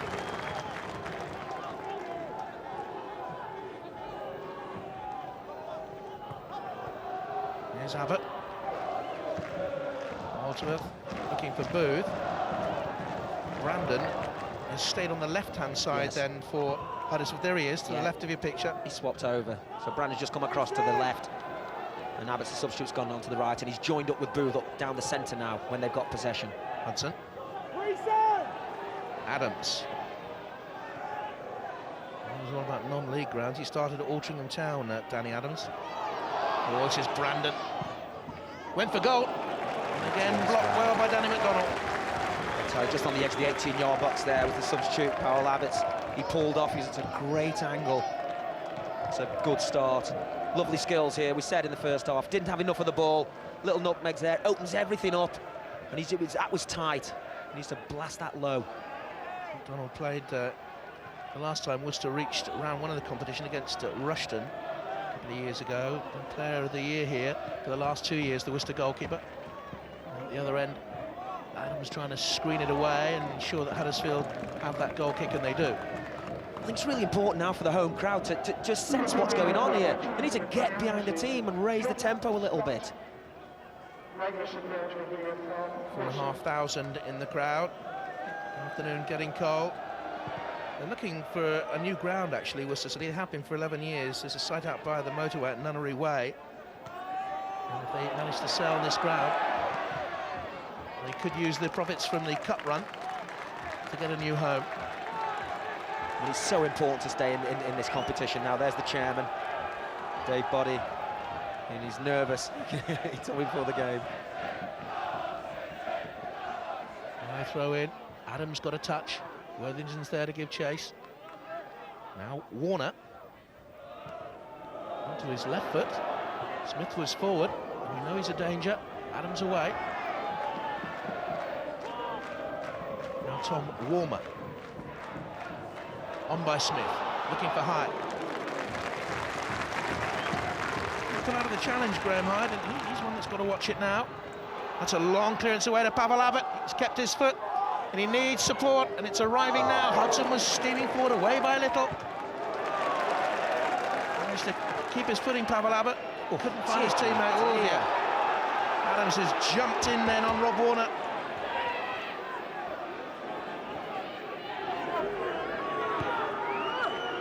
This is incredible. Danny Adams here, but he's still showing right up, and the referee played the advantage. He saw it. I didn't think he'd seen it at first.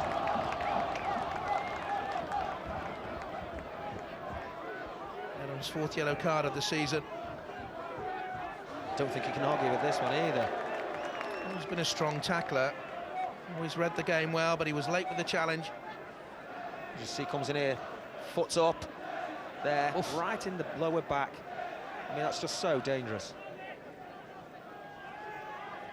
See, dear, dear, dear. I think Warner's going to, obviously, to win it with his head. He's got his eye on the ball. Ben Schiffman, the Worcester physio, fan of the club for many years.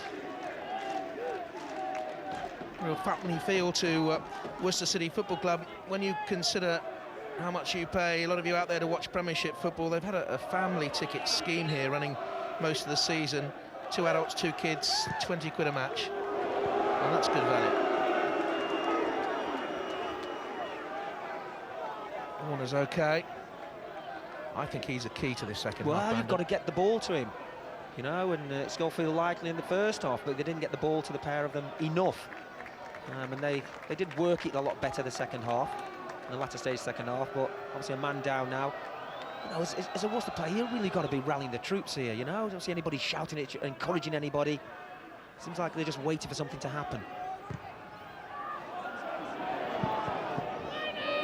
Good to see young Mark Cooper here, by the way, the Tamworth manager. I know he'll have made his parents very proud. They live in Tenerife these days. I think Mark's sister, one of Mark's sisters, got married and lives over there. And Terry travels the world for Southampton.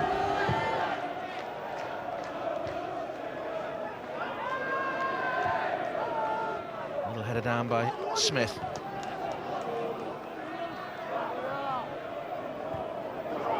And Kelly. Into Adams, and Clark forward to Brandon, pursued by Hyde. The sun has come out again. It's watery though, wintry sun.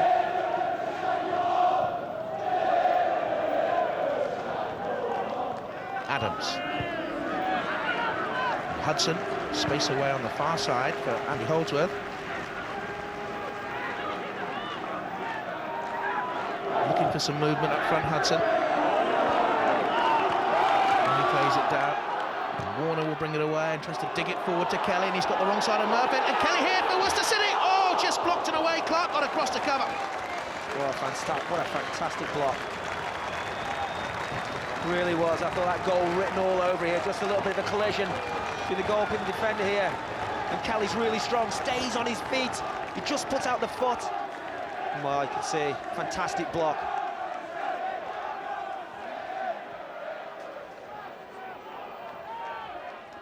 Corner kick for Worcester.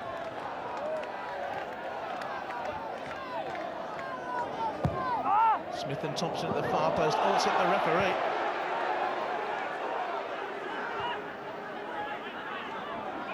Hyde. Hines has stayed wide, but it's pushed forward here for Webster. Couldn't keep it in play. Yeah, just too long for him. But it was the right ball, it really was, because there was players in the penalty area playing onside. And that ball just needs to be rolled. You know, it doesn't need to go all the way to the bar, it just needs to be rolled, because if he doesn't cross it, he can cut in. Good intervention though by Clark to get across. Good covering. Cover. Yeah, very good covering.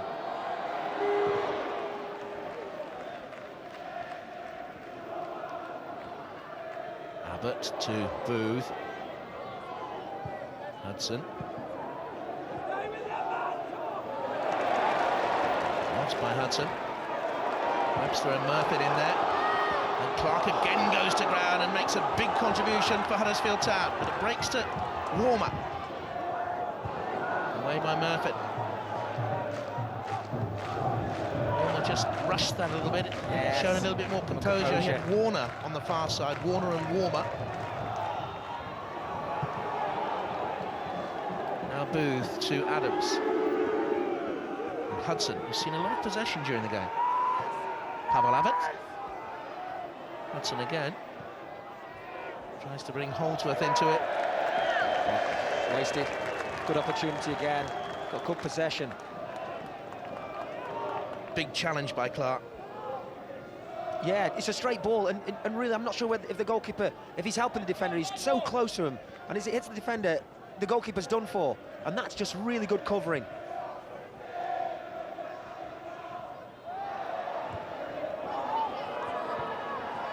Trying to use the ball there, Clark. It's Webster for Worcester who has it. And Worthington, and now Murphy.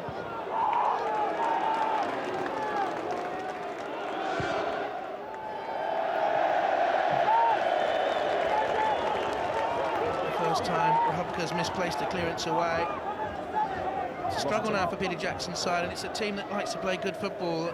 They were excellent last weekend against Nottingham Forest. This is a physical battle for them on a tough pitch. Doing real well in the league, and this is where your professionalism comes in. You know that if you can't win it today, then just don't lose it. Stay in the hat and get back to your home ground. Only Bursko are left in the club in a lower position than Worcester City, who are fourth off the bottom of the Conference North. They have got games in hand. Andy Priest's side. They play Hayes in the Trophy in a fortnight here.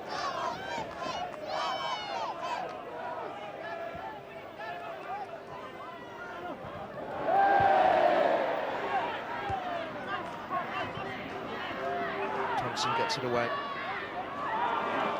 Worcester haven't been in round 2 of the competition since 83-84 when they lost away at Maidstone. Now they have Kelly in possession. That's a goal kick. So we need to try things though. Yeah, Sora was trying. First decent ball into him, to be honest. Turn to face the defender. What he's looking for now is just to play off the defender's shins to get a corner. But as I said, you know, he hasn't really shown what he can do today. He's lovely feet, and you know, whether he's, I don't know, his confidence isn't there, but you know, he should get that ball down and turn and run at people. It's generated great interest in this city. Worcester had a special commemorative cup scarf made and sold out within hours. It's not a sellout today. Huddersfield didn't take up their entire allocation. About 500 Huddersfield fans here. This is Brandon. And for the flick on by Hudson. I don't think he knew Andy Booth was behind him, to be honest. No, I don't think so. Brandon just moving across to the right-hand side for that, and as we said, you know, he can be a real threat when he gets that ball at his feet. Out by Clark, had a strong game. Booth. Little break for Hudson. As Little goes to ground. Now Warner.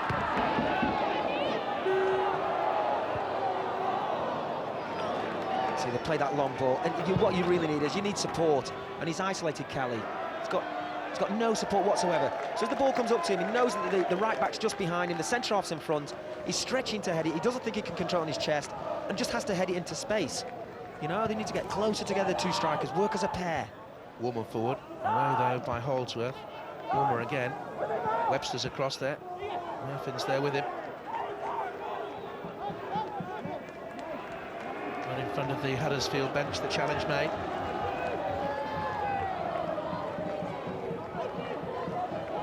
Peter Jackson and his assistant in that bench.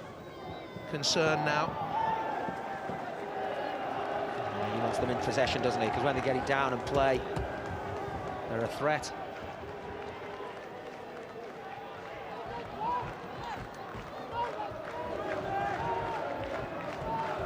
Finds with the throw-in for Worcester. Good jump by Webster. Still a chance. It was blocked by Clark. It's a thumping challenge. Worthington and Warmer. Now Holdsworth. Couldn't quite stretch.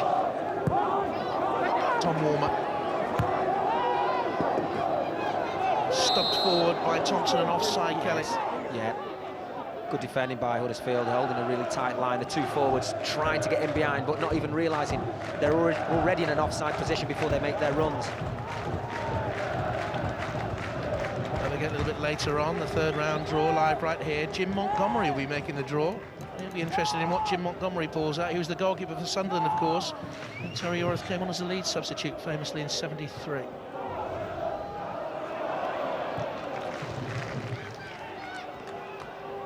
Smith away. Peter Osgood's also part of the draw. I was just going to ask you, I saw him yesterday at the bridge. Big Ozzy. Adams. Someone said to me yesterday that Roman Abramovich is the king of Stamford Bridge these days. I said for Chelsea fans, there'll only ever be one king of Stamford Bridge, and that's Peter Osgood. That's Abbott to Booth. Booth again. Now Worthington and Holdsworth. This is patient by Huddersfield. Brandon, who switched flanks. Thompson's there with him. Warmer doubling up. No way through, it seems, for Brandon. Oh, good decision. Well, they waited, didn't they? Yes. Waited. I thought he was blocked. Assistant there, and so no, good skills, Brandon. Persistent. Looked like there was nowhere out for him.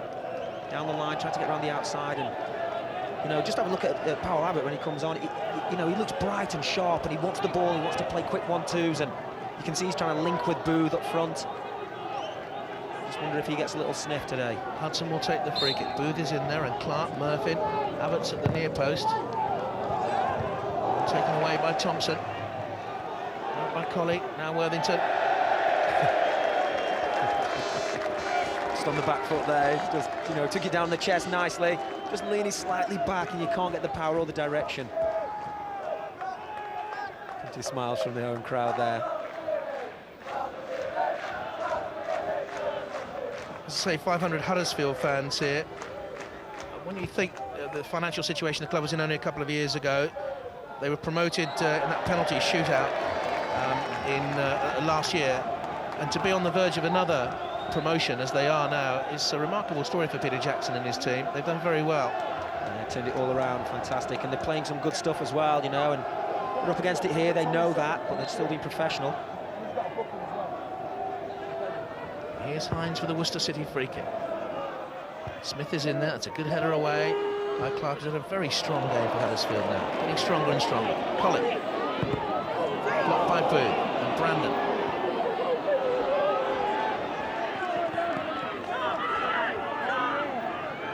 Switches play. Referee ducked. Here's Worthington. Holdsworth on the overlap.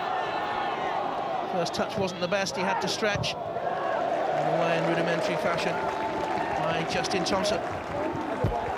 Seen some good counter-attacking football there. Started off with Brandon, switched the play. Lovely overlapping play, as you said. The first touch wasn't good. Thompson there will be interested in the Portsmouth managerial situation at the moment. He had a trial at Portsmouth and has relatives down there from Prince Rupert in British Columbia. This is Brandon, and that's a great strike. And the game's most dangerous player gives the game its first goal.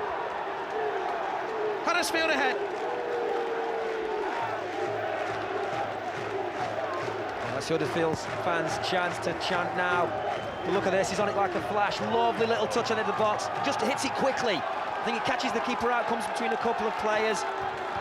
And he's just free on the edge of the box. You can see him, number 7. Lovely little turn here and touch. Owlstep pulls out the way. Abbott pulls his foot out the way, quite rightly as well. And there you go. First real effort of the second half. It's in the back of the net. 1-0 to the away team. And I think they'll feel that justice has been done from that sending off. Well, we thought he might be the key player in this second half for Huddersfield. It's his 3rd goal of the season. And I think he has been Peter Jackson's man most likely to succeed here today, Brandon. Well, we said that they just didn't give the ball enough, get the ball to him enough in the first half, and sometimes it's frustrating for wide men, and you know, you're playing against wing backs, and so they engage you, so sometimes you need to run and create space for other people. But in the second half, he's had, you know, more joy.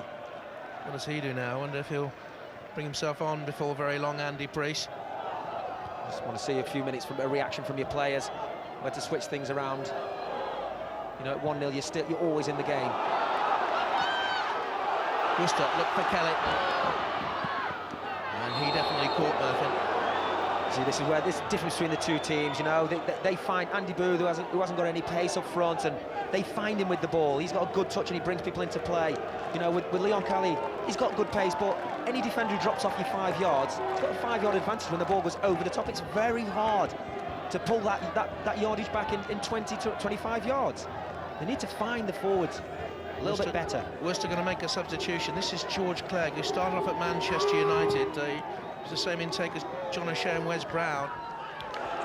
And well, Graham Hyde's had a couple of anxious looks across towards the dugout, so it could be him that departs. Yeah, well, don't forget, he's already had a booking as well, Jonathan. The way he plays his game is, you know, he's in your face, he's tackling, he's sliding. I don't think he can afford to go down to 10 men now, so it might be a tactical situation as well as a fresh pair of legs. Kelly trying to hold on to it. Havel Abbott hits it back for Huddersfield, but it's a throw in to Worcester. And a chance now for the substitution. I wonder. I imagine so.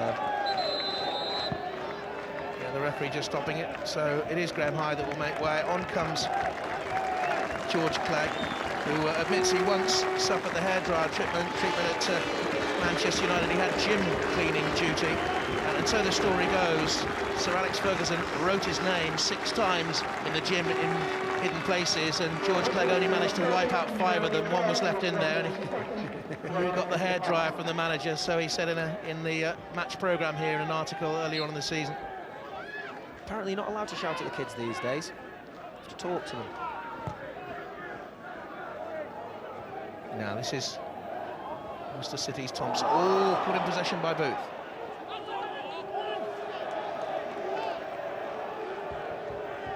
As Little has the captain's armband. Worcester can't get going now, Mark. Really got to do something, you know, because they're comfortable at the moment, Huddersfield, and as we say, a man short. What you want to do is make it a little bit more uncomfortable than it is. I was just going to say that must be a foul. And they can't concede another goal now, Worcester. They've got to help, you know, they've got to lift the crowd by doing something on the pitch, and then the crowd will respond, and that's it. Then you all starts to move forward from there. Hudson with the free kick. Away by Smith. And he played Bremerton Heath and Tunbridge Angels, Accrington Stanley and Chippenham here. But Worcester, that's a shot from Hudson wide. Yeah, anticipated it well, moved in, took the ball. Execution was poor. They've had far more efforts on goal than Worcester, Huddersfield. Yeah, well, I just look at the team down there. You know, they've got 3 in midfield. You know, and they're playing 2 up front with a man off. I mean, that's a confident move, a bold move, really, from Peter Jackson. Lyons. Now he looks for Kelly. And he couldn't get beyond the defender. Strong work by Murphy, who went with him and did enough. Yeah, sometimes you just can't poke the ball past players. What you have to do is move them, move their body. A couple of body swerves over the ball, move the ball left to right, and fake a cross and go again. Millwall and Liverpool, Plymouth, Wrexham and Aldershot are the league sides, beaten by Worcester City. Aldershot were a league side then in 83-84. But Huddersfield have the lead. Adams, no free kick. Worcester fans thought he pushed into Colley. Yeah, just look at the gap between the 2 forwards. You know, with... Oh, that's a terrible clearance, and it's dropped to Kelly. Chance for Worcester. Saved very well. The goalkeeper's redeemed himself, or has he? This is Warmer. Off the line by Murphy, who dropped back immediately. He saw his goalkeeper was endangered.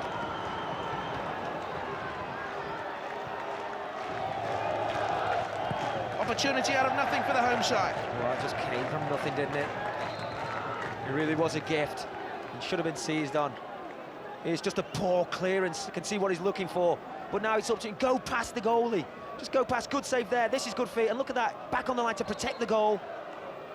And that's a let-off. That's just giving the crowd a little lift and maybe Worcester a little bit of belief that, you know, there's a goal here if you keep battling away.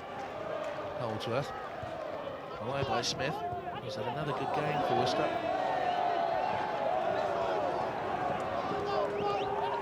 Thompson and Smith have been very strong again for the home side. Abbott. These Worcester names won't be familiar to you, but the club has had some great players in the past. Ivor Allchurch played here, and Jerry Hitchens played here. Peter McParland, the Northern Ireland international, who scored 2 for Manchester United, 2 for Villa against Manchester United in the '57 Cup final. He played here. Good play. This is Booth.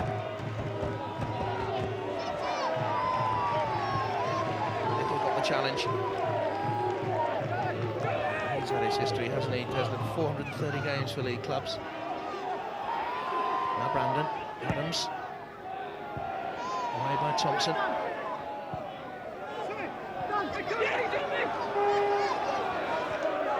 Hudson. good turn. I think he's played well, Worthington. Yeah. Oops. Warner under pressure. Just shows you that camera angle there, how close the players are to the supporters. Very tight to the line. Just a yard, isn't it? It has really contributed to the atmosphere. A real throwback as well to the old days. A lot of you won't remember that many grounds were like this. West Ham was like that down the old chicken run. This is Smith. Chance for Hines to sling it into the box. Webster was there. Didn't attack it. He didn't attack the ball, he just waited. What you've got to do there, you've got to move forward. See, he picks out the flight, right, look. The stands, just go and attack it. Good play, really. Madam's just getting back on goal side. It's the time, you pick out the flight ball, now you've got to move forward. You can see he's planted his feet ready for the standing header. Go meet it. Hasn't really had a chance, has he, Webster? Well, certainly not in this second half. He didn't have a chance against Chippenham either, did he? He got one towards the end. Buried it. To Booth, away by Little. As Little was with Nottingham Forest when they were beaten famously by Chesterfield in that Chesterfield run to the semi-finals. Here's Andy Morrison, the assistant to Andy Priest. He was a Huddersfield hero in his time as club captain. Yeah, played against him. He was a strong defender, Mark. Understatement. This is Abbott. Blocked by Little. Turned away by Webster. That's such a, you know, for a striker they're coming off. The most important thing is retain possession. Retains possession, just loosely gives it away. You can't build if you just can't hold the ball. And it's frustrating. It's frustrating for the fans and, you know, for the team alike. Hugler clears. No mistake that time. He's got to have a call to hold that. You know, there's loads of space. Splash forward by Hines. Warner's gone into a midfield position now for Worcester. To a central midfield. He started off as the right wing back. Gone into a more central position. Tracking Brandon across.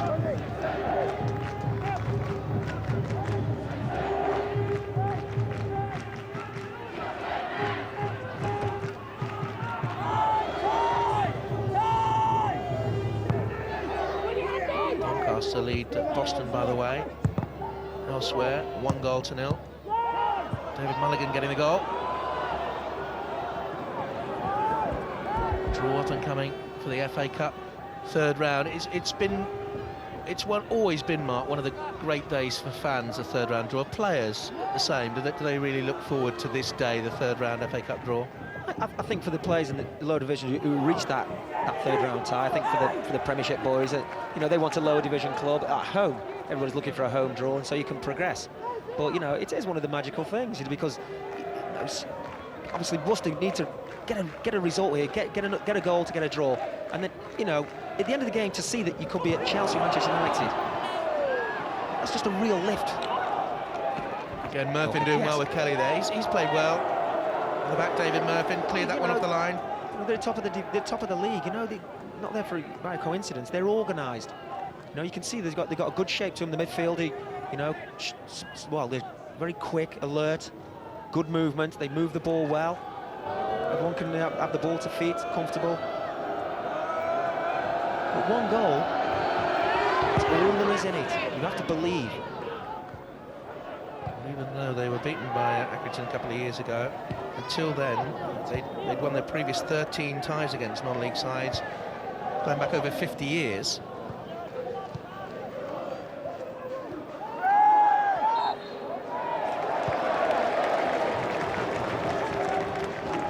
He's had a quiet second half compared to his eventful first. And Williamson, the referee, technically stuck to the letter of the law with the sending off of Schofield, and it hasn't swung the game as we thought it might. Yeah, could have and should have, would have. I mean, you know, if you've been booked as a player, you know you have to be very careful. I still think the first booking was very harsh. Away.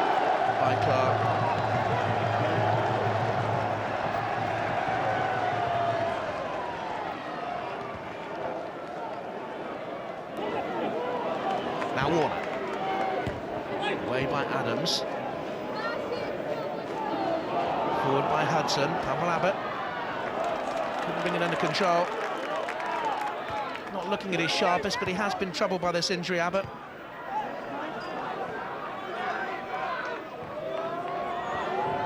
Warmer. Goalkeeper pressurised by Abbott. Oh, and it kicked up horribly high for Little. So now Boo. Hudson. The way Huddersfield are playing, you think they have the man over. Just thinking the same thing. You know, good shape for the team. Everybody wants the ball. Lots of width. They're just keeping possession really well. That's a great run by Brandon.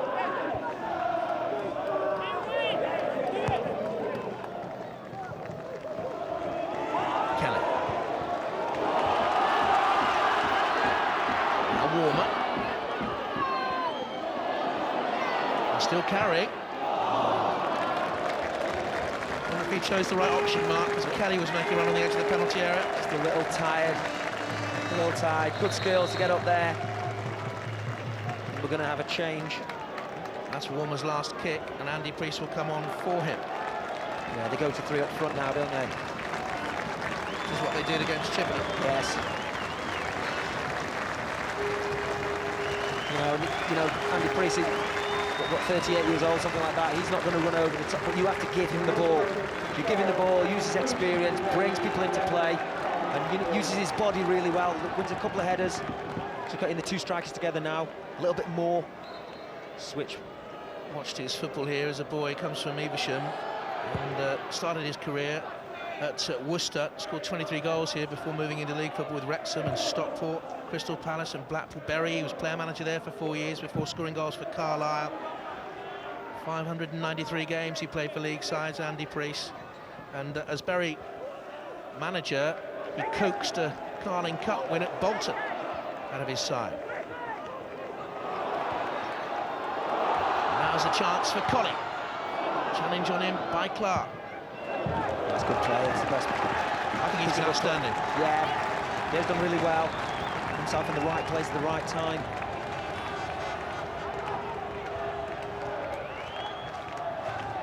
Throw here for Worcester by Rob Warner. Priest is on the edge of the 6-yard area. There he is. It came off Thompson, didn't it, in the end? Come off Andy Priest. Yeah. Thompson made the jump in front of him.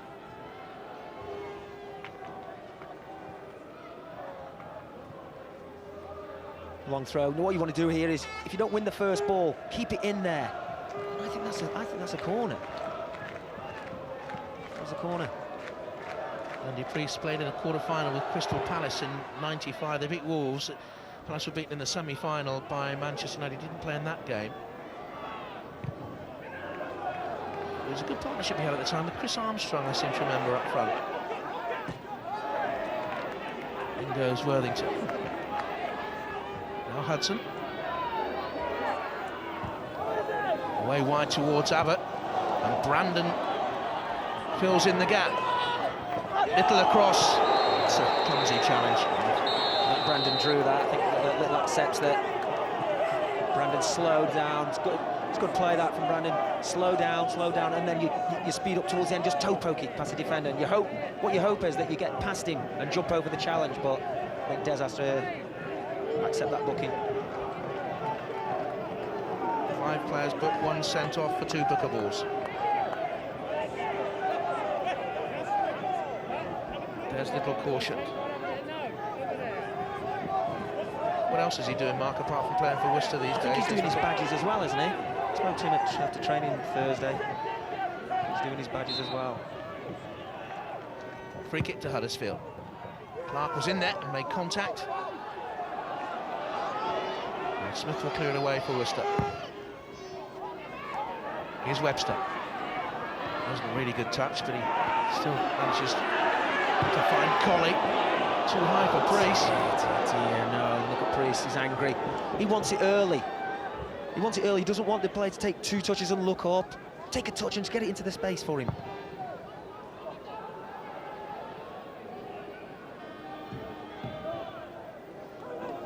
Hines. Good claim by Clark, and now Brandon. Howell Abbott. Adams back to him.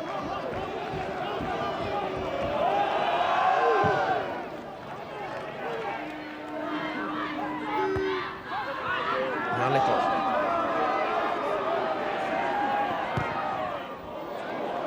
Looks for Webster, and he could be in here.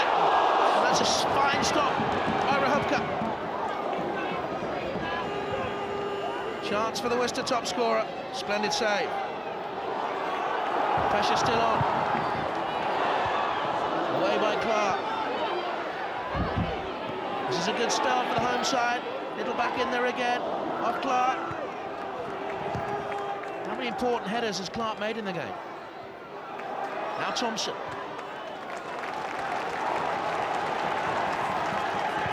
Crowd responding. Forward by Smith. And Holdsworth was pushed. Yeah, just using the experience there. Frustration, but a really good save here. Diagonal ball from Des Little, and what I'm saying is the defender doesn't deal with it. He's trying to allow it to go through to the goalkeeper. See there, Webbs just gets in. He doesn't get the elevation enough just to get it over the goalkeeper. The goalkeeper gets a good hand to it. Then you can see he's trying to lift it over. And that's really taking a chance there, Holdsworth. You know, this late on in the game, he doesn't need to wait for that to go to the goalkeeper. Just deal with it, put it out.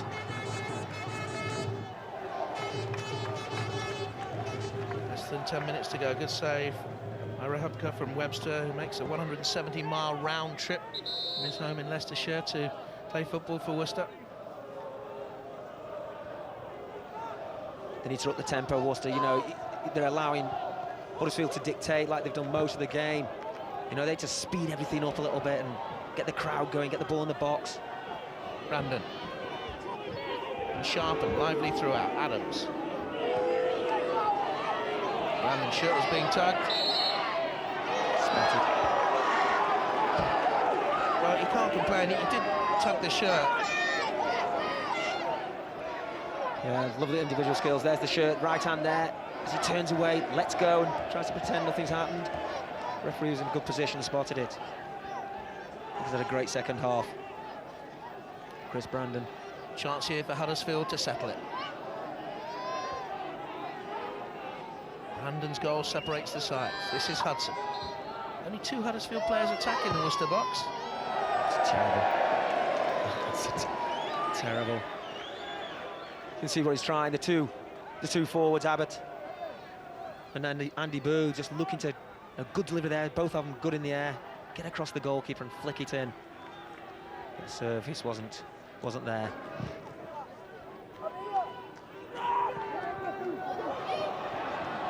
Kelly goes to the ground, and he was fouled by Murphy. Peter Jackson now not too happy, conceding free kicks, which they know exactly where the ball's going. You know, Kelly just using experience, a little tangle. And now the ball's going to go exactly where they don't want it. In the middle of the penalty area, there's going to be a scramble. Really congested penalty area. Smith's at the far post, away by Booth. There's a good header that.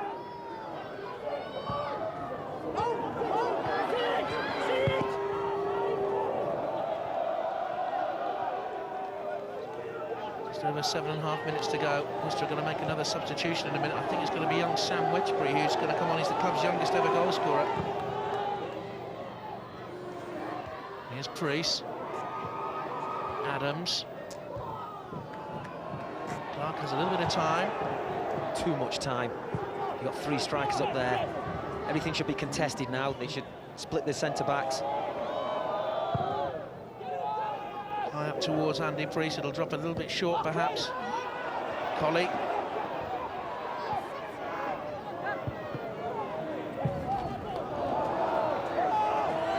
Should be Worcester's throw, yes.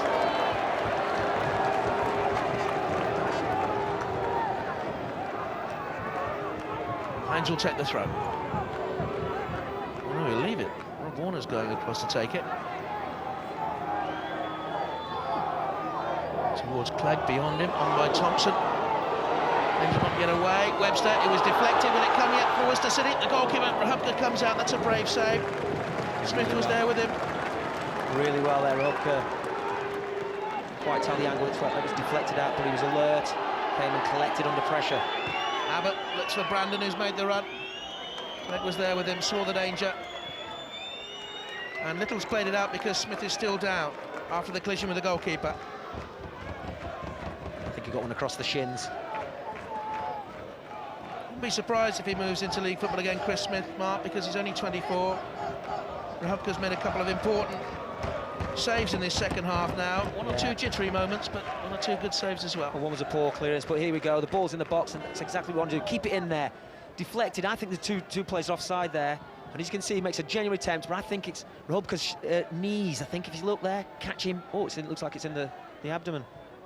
I think it's knocked the wind out of him. I think he'll be okay. You know, he's the kind of player, and, you know, we're coming down, to the last 4 or 5 minutes. I'm not sure if he shouldn't leave him up front, you know, because he's a threat with his head. Worcester about to make another substitution. I wonder if Smith's going to be okay. Sam Wedgbury's the man there who's going to come on.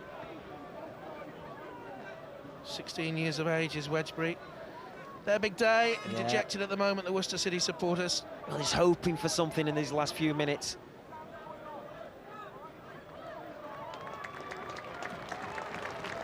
Ripple of applause for Smith, who's okay. Yeah, but for the cheeks there. I think Rehubka's knees caught him in the stomach. Why haven't they made the substitution, Mark, during this long period? You don't know, because if he's struggling, if Smith's struggling, then you don't want to have made a substitution, and then you might have to readjust things to make sure he's okay. So you need an indication straight away, yes, is he okay or not, then we can take him off. If he isn't. He's just struggling to just get back into it at the moment.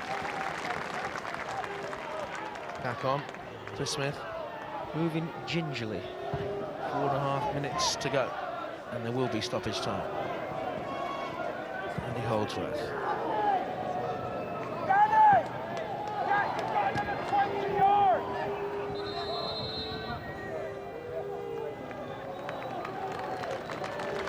Nick Colley is the man who goes away for Worcester. That's a big gamble now, isn't it?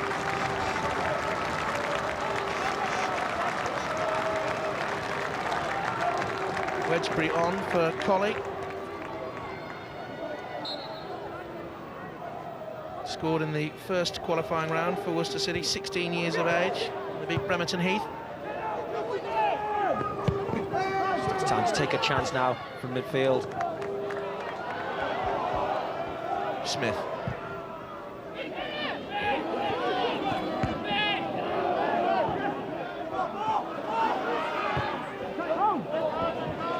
Priest.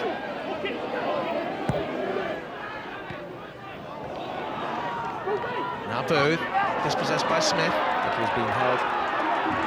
Little. Got to get it wide, get it into the front man. Lumped up by Hines, up towards Andy Priest, who jumped early. Clark got it away. Out by Hudson, the pressure still on Clegg. Oh, the goalkeeper's lost it. Little was in there. Oh, it must be a foul. He's gained it again somehow in that melee.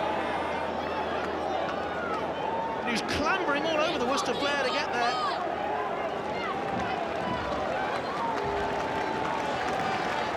He's just hooked in. I think everyone just thinks he's going through to the goalkeeper, and Des Little comes in here.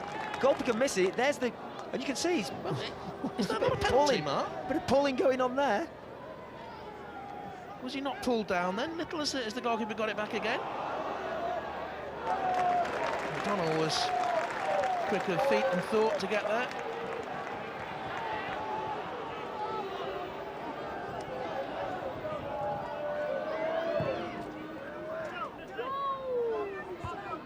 Priest couldn't get there, Clark could, on by Booth. Another contest between the veteran striker and Thompson.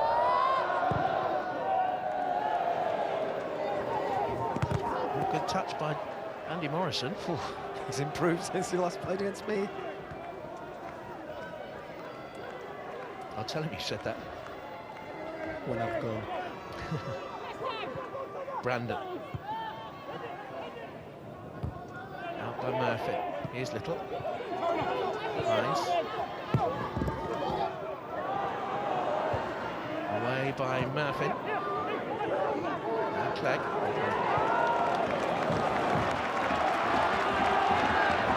Smith to launch it in. Looking for Webster. Priest is there as well. That's a good jump. Free kick given against Andy Priest for the jump. Well, I think the referee says he's using his arms, but what a knockback. I mean, this is the part of the game now. It's like too little, too late. Priest there. I'm not too sure. Did he commit a foul there? I'm not too sure with that. But that's where you want a midfield player coming onto the ball, giving you a better view. He jumps early. I don't think there's a foul there. I think he clearly keeps his eye on the ball. His arms not too high for me. Clark was the man who's gone down. Yeah, I think it was a Clark. I think it was Priest's head what caught him just at the end. And this is the kind of thing that slows the game down, the momentum. You lose the momentum, and you know you have to pick it up again.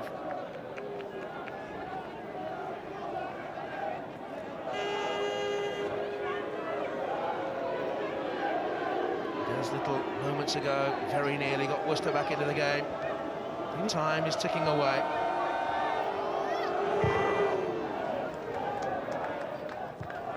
All they could do with their hero 59 against Liverpool. Harry Knowles, Knowles for goals, they used to say here. Not here, he's 73, lives down in Cornwall these days. Movie watch. Priest thought it was handball, Worthington away. Now Hudson. Into the 3 minutes of stoppage time.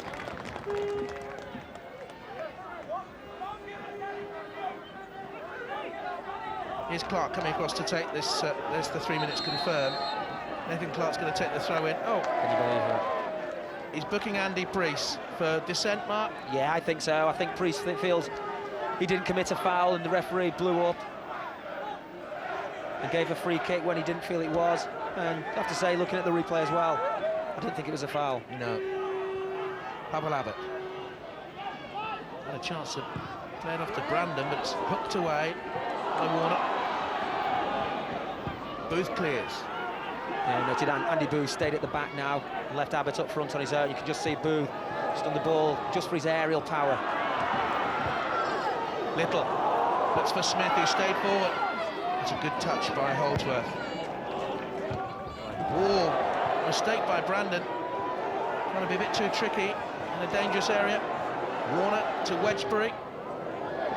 Smith is there. Header away by Holdsworth under pressure. Hines will get it back into the box. Andy Priest is in there again. Clark did well under pressure. Oh, and Kelly White. He hasn't had a sniff all day, has he? And this is just, everyone's competing here. The ball can go anywhere. He pulls off the far post. Just be composed. Don't slash at it. You fire that back across the air, it can go anywhere. This is a good delivery. You know, one of very few, really, for Worcester in the second half. And that there, it's only a sniff, but if he connects with that right, can go across the area and hit somebody and go in. Kelly White. Another important touch in there by Nathan Clark, though, Mark, and I think Peter Jackson will be delighted. He's come through the youth team ranks, you know, and he stood really tall today, and he, in what is a physical contest, very physical. It's always going to be physical against a non-league team, and you know, they make up, you know, their lack of skill and full-time training with the endeavour. You know, and I don't think there's been enough here today from Worcester. Into the last minute of stoppage time. Out by Worthington. Brandon. When there have been moments of genuine quality, he's provided them. That's handball, though. Chance here. Everybody forward. Last chance. Yeah. What Huddersfield don't need to do now is they don't need to drop. They need to hold the line at the edge of that box. Don't drop inside it. Can Worcester do it? Towards Clegg. Header away by Clark. In again. And out by Murphy.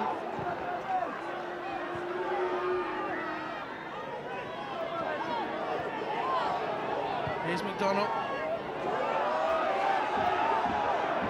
Hines has got to get on with it. Away again by Murphy. And here's Pavel Abbott. He will hold on to it and keep possession. That's what his manager will want him to do. He's done just that. That's well played. Draws in the challenge and wins a throw, and that's very well played. Experience, yeah, that's what he did. He didn't panic in possession, holds it up, looking to draw a foul, if anything. And he thought it was all going against him after that sending off. Looks like it's all come round. Peter Jackson and Huddersfield. Abbott will hold on to it. 3.5 minutes of added time played. And Brandon has the last touch. And it's Chris Brandon who got the goal that takes Peter Jackson's side through to a lucrative third-round tie. Brandon, a moment of genuine quality after 62 minutes. The Worcester fans have had a fine day, but Andy Priest's romantic cup run comes to an end. The player manager of Worcester City and his team couldn't quite do enough.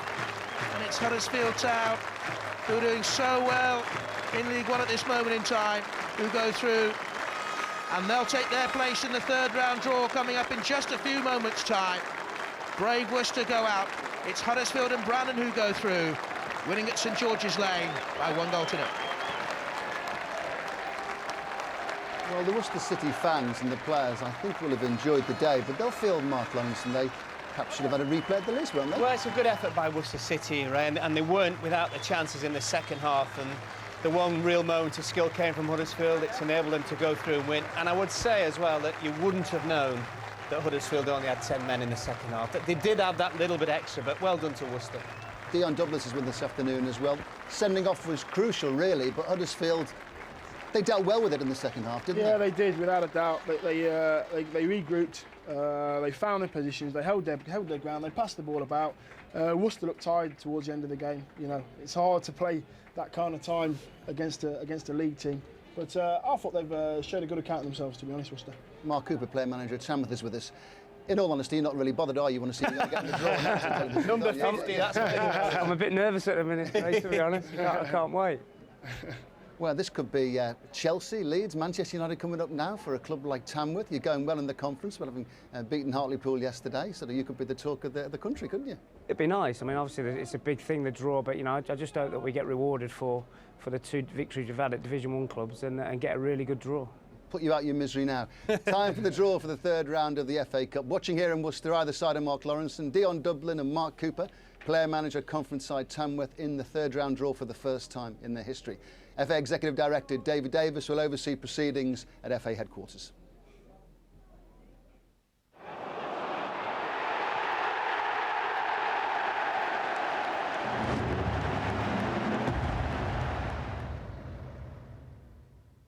Good afternoon and welcome to this always thrilling moment in the FA Cup season, the entry of the big clubs into a competition that began back in the sunshine of last August for hundreds of their more modest counterparts. And so the likes of Tamworth, of the Nationwide Conference, and Torquay, currently 92nd in the Football League, are dreaming of drawing Chelsea, or will it be Arsenal or Liverpool or Manchester United? Will their dreams come true? Well, Peter Osgood, an FA Cup winner with Chelsea in 1970 and Southampton in 76, and Jim Montgomery, who famously won with Sunderland in 1973, they have those dreams in their hands as we celebrate this 125th FA Cup competition. I'm going to ask Peter to deposit every one of the 64 balls from the famous velvet bag into the bowl. And he's checking right at the bottom. See, there's not one there. There isn't. And I'm going to ask him to draw the home teams and Jim the away teams. We're on our way. Number 41. And number 41, that is West Bromwich Albion and Brian Robson at home at the Hawthorns. Number 33. Will play Reading, top of the Championship. Number 16. Number 16, Fulham are at home. 57. To number 57, and that's Leyton Orient of League Two. Oh, local derby.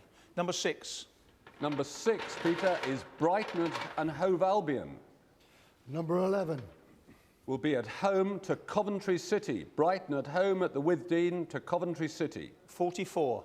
Number 44 is Wolverhampton Wanderers and Glen Hoddles at home. Number 29. To number 29, Plymouth Argyle. 55. 55, Port Vale or Bristol Rovers, who replay on Tuesday week. Number 56. Will play number 56, and that's Boston United or Doncaster Rovers, who are playing at this moment. 35. 35 is Sheffield Wednesday at home at Hillsborough. To number 9. To number 9, and that's Charlton Athletic. 62. 62 is Torquay United, 92nd in the Football League. To number 3. At home to Birmingham City. Torquay against Birmingham. 23. 23, Manchester City. Number 48. Will be at home to 48, and that's Scunthorpe United of League One. 27. 27, Newcastle United, and how much they would love to win the cup after 40 years. Number 52. Will be at home to Mansfield Town, the 89th club in the Football League. 22. 22 is Luton Town. Number 21. Will be at home to the champions of Europe, Liverpool. 31. 31 is Preston North End at home. To number 12. To number 12, Jim, and that's Crewe Alexandra. 37. 37 is Stoke City. 50. Stoke will be at home to Tamworth. Stoke against Tamworth. Number 14. 14. 14 is Derby County. Number 7. Will be at home to Burnley. Number 36. Number 36 is Southampton. Yes. Any good news for them this week? 60. Will be at home to 60, and that's Milton Keynes Dons Big news. of League One. Big news, thank you. Number 4. Number 4, Blackburn Rovers, semi-finalists last year. Yes, number 32. Will be at home to Queen's Park Rangers. Number 1. The FA Cup holders, 10 times winners Arsenal. Home to. Number 8. Number 8, Cardiff City. Arsenal v Cardiff. Number 53. Number 53, Stockport County. 59. Will be at home to Oldham or Brentford, who drew 1-1 yesterday. 28.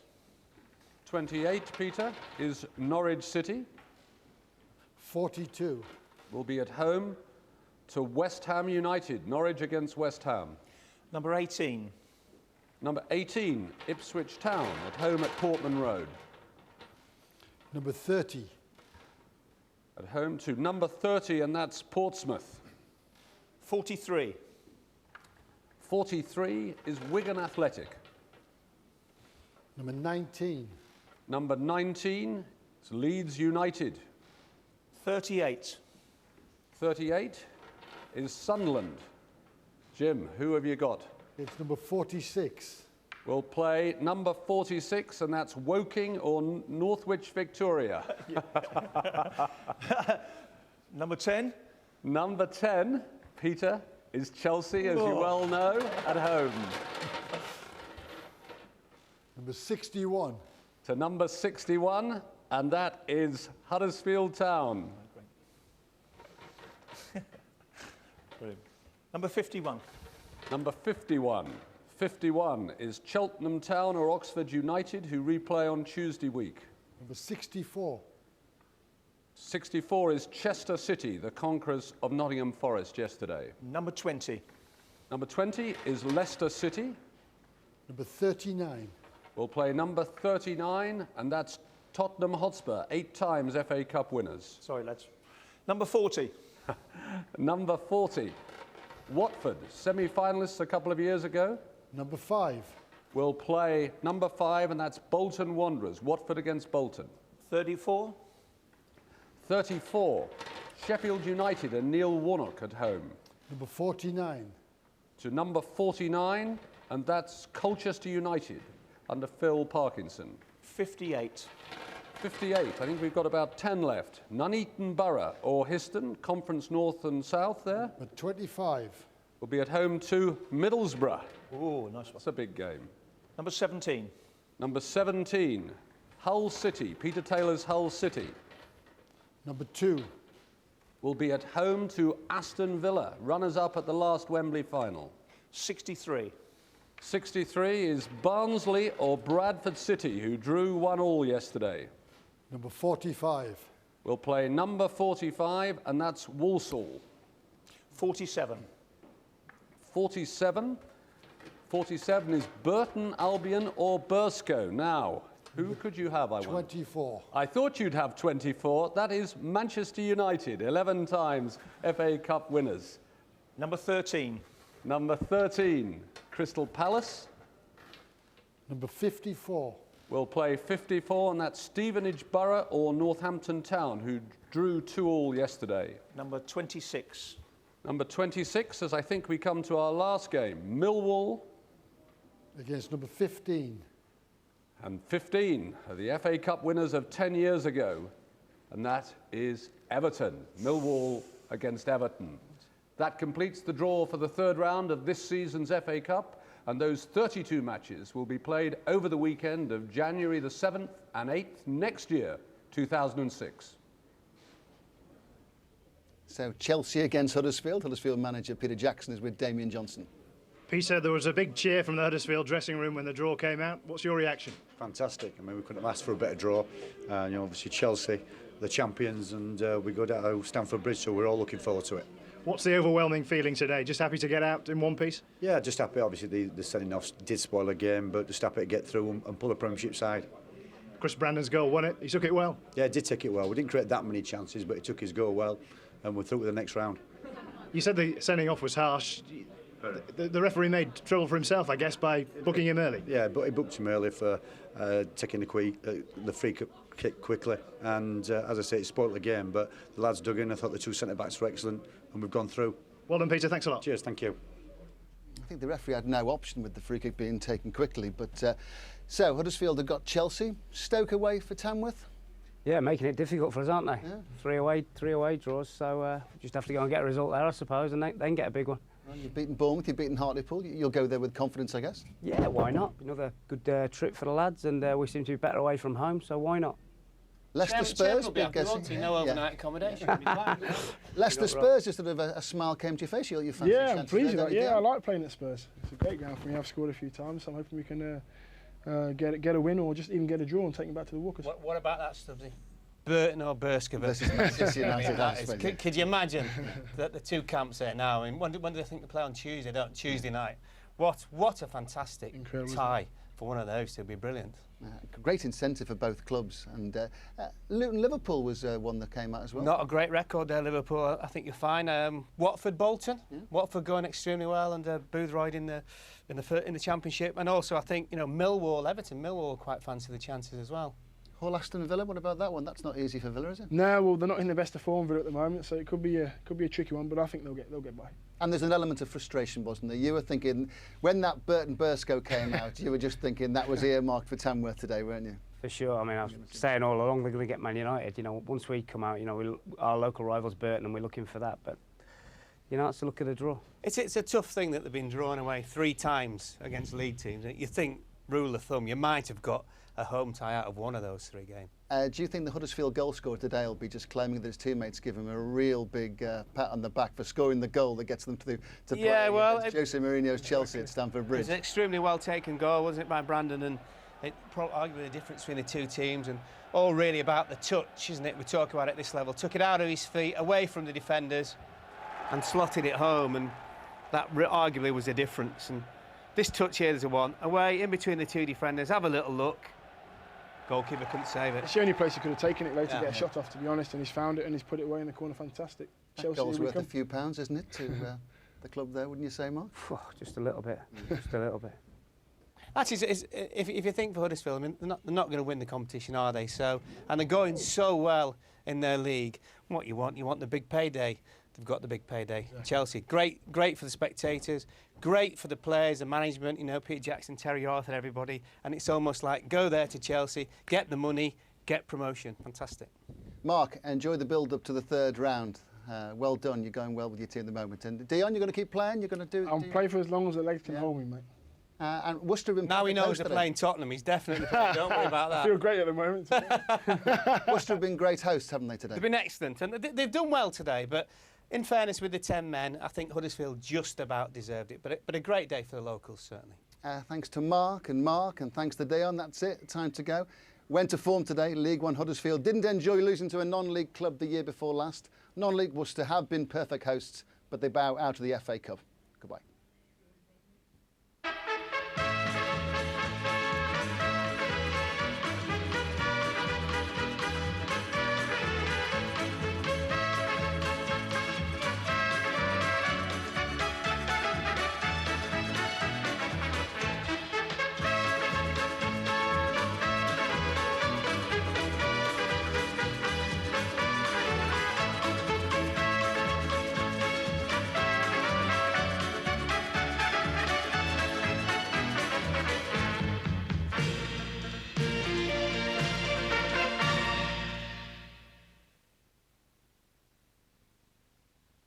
but one to watch tonight.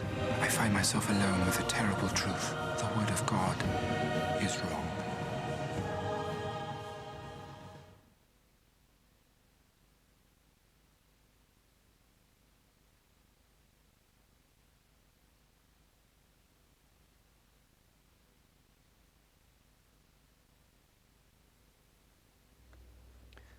Now, just time for a quick look ahead to tonight here on BBC One. Professor Robert Winston presents a brand new series at 7, looking for answers to questions we've been asking for centuries. That's The Story of God, tonight at 7, here on BBC One.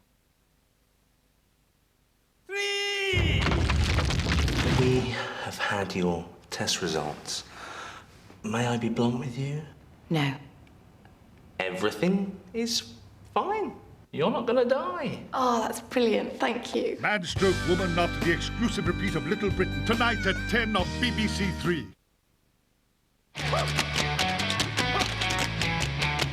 The EastEnders Omnibus is in 2 parts this week. Time for the first part now on BBC One, with some serious gossip brewing in the square.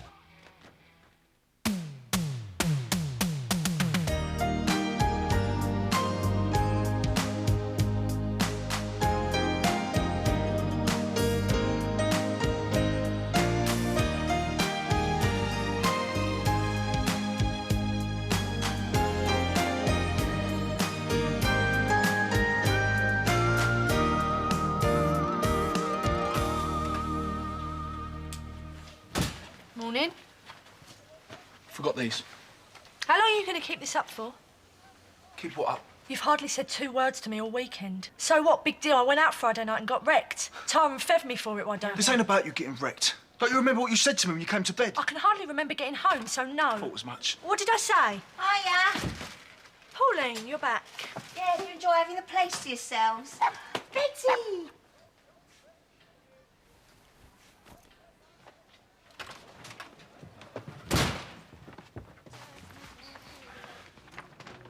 You kept a low profile over the weekend? Yeah, just catching up with family and stuff. Yeah, well, the place was really quiet without you. I missed you. Look, Gary, about what happened the other night, I didn't mean... Everything all right? Yeah, I'm just going to get this up down to the laundrette. Yeah, well, look, do you fancy going out for a few beers later on? I don't think so. I'm at work all day tomorrow. Look, if you fancy quite not in, I could always rustle up one of my specialities. OK, see you later. Yeah, see ya. Do you hear that? I've pulled. It's a bit early for that, isn't it? Sorry. I was referring to the makeup. I thought we agreed that you didn't need all that stuff, you know? Yeah, well, that's before I realised there was a spot lurking on my forehead. Well, I see no spot. And you couldn't look any more beautiful to me. Thanks, Dad. But you're not the one who's going to be seeing me close up. Darren, why aren't you ready? Demi's been gone ages. Oh, Mum, I don't feel well. Well, I don't care if you're dying. Just go and get your uniform on. And that stall ain't going to open itself, is it? Ricky shouldn't have left me in the lurch then, should he? He's out getting Christmas stock with Keith. Even Alicia's gone with him. Pity you can't be more enthusiastic. All right, I'm going. Yeah, well, at least you don't have to juggle 2 jobs and school. I reckon I'm suffering from stress. You want to try spending down that stall serving a load of obnoxious brats? I know how hard you've been working, love, but school's got to come first, doesn't it? Can't I just stay off today, you know, recharge the batteries? Why do you want to stay home today? You got a test or something? No. I'll tell you what, I'll phone up and tell him you can't do your paper round. At least that'd be one thing off your mind, wouldn't it? No, I'll manage. I'm sure I will, you know. I have to go get dressed. Oh, who do you take after, eh? I'm really proud of you, babe. I'll see you later.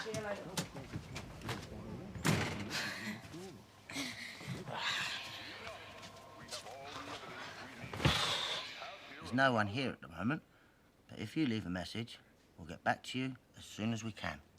Your outgoing message is, hello, you're through to Mitchell's Models. There's no one here at the moment. If you leave a message, we'll get back to you as soon as we can. Hope you've had your beauty sleep. Why do you want me over so early? If we're serious about this modelling lot, what's the first thing that you're going to need, eh? Hair extensions? No, professional photographs. I mean, your ones were good, but I've hired a top photographer to come over this morning. But ain't that expensive? Money is no object. You just concentrate on looking beautiful and you leave the rest to me. Oh, Sonia, dear. What's going on between you and Martin? Wish I knew. When I came back earlier on, you cut the atmosphere in here with a knife. Me and Naomi went out on Friday night and got trolleyed, and Martin has been giving me the silent treatment ever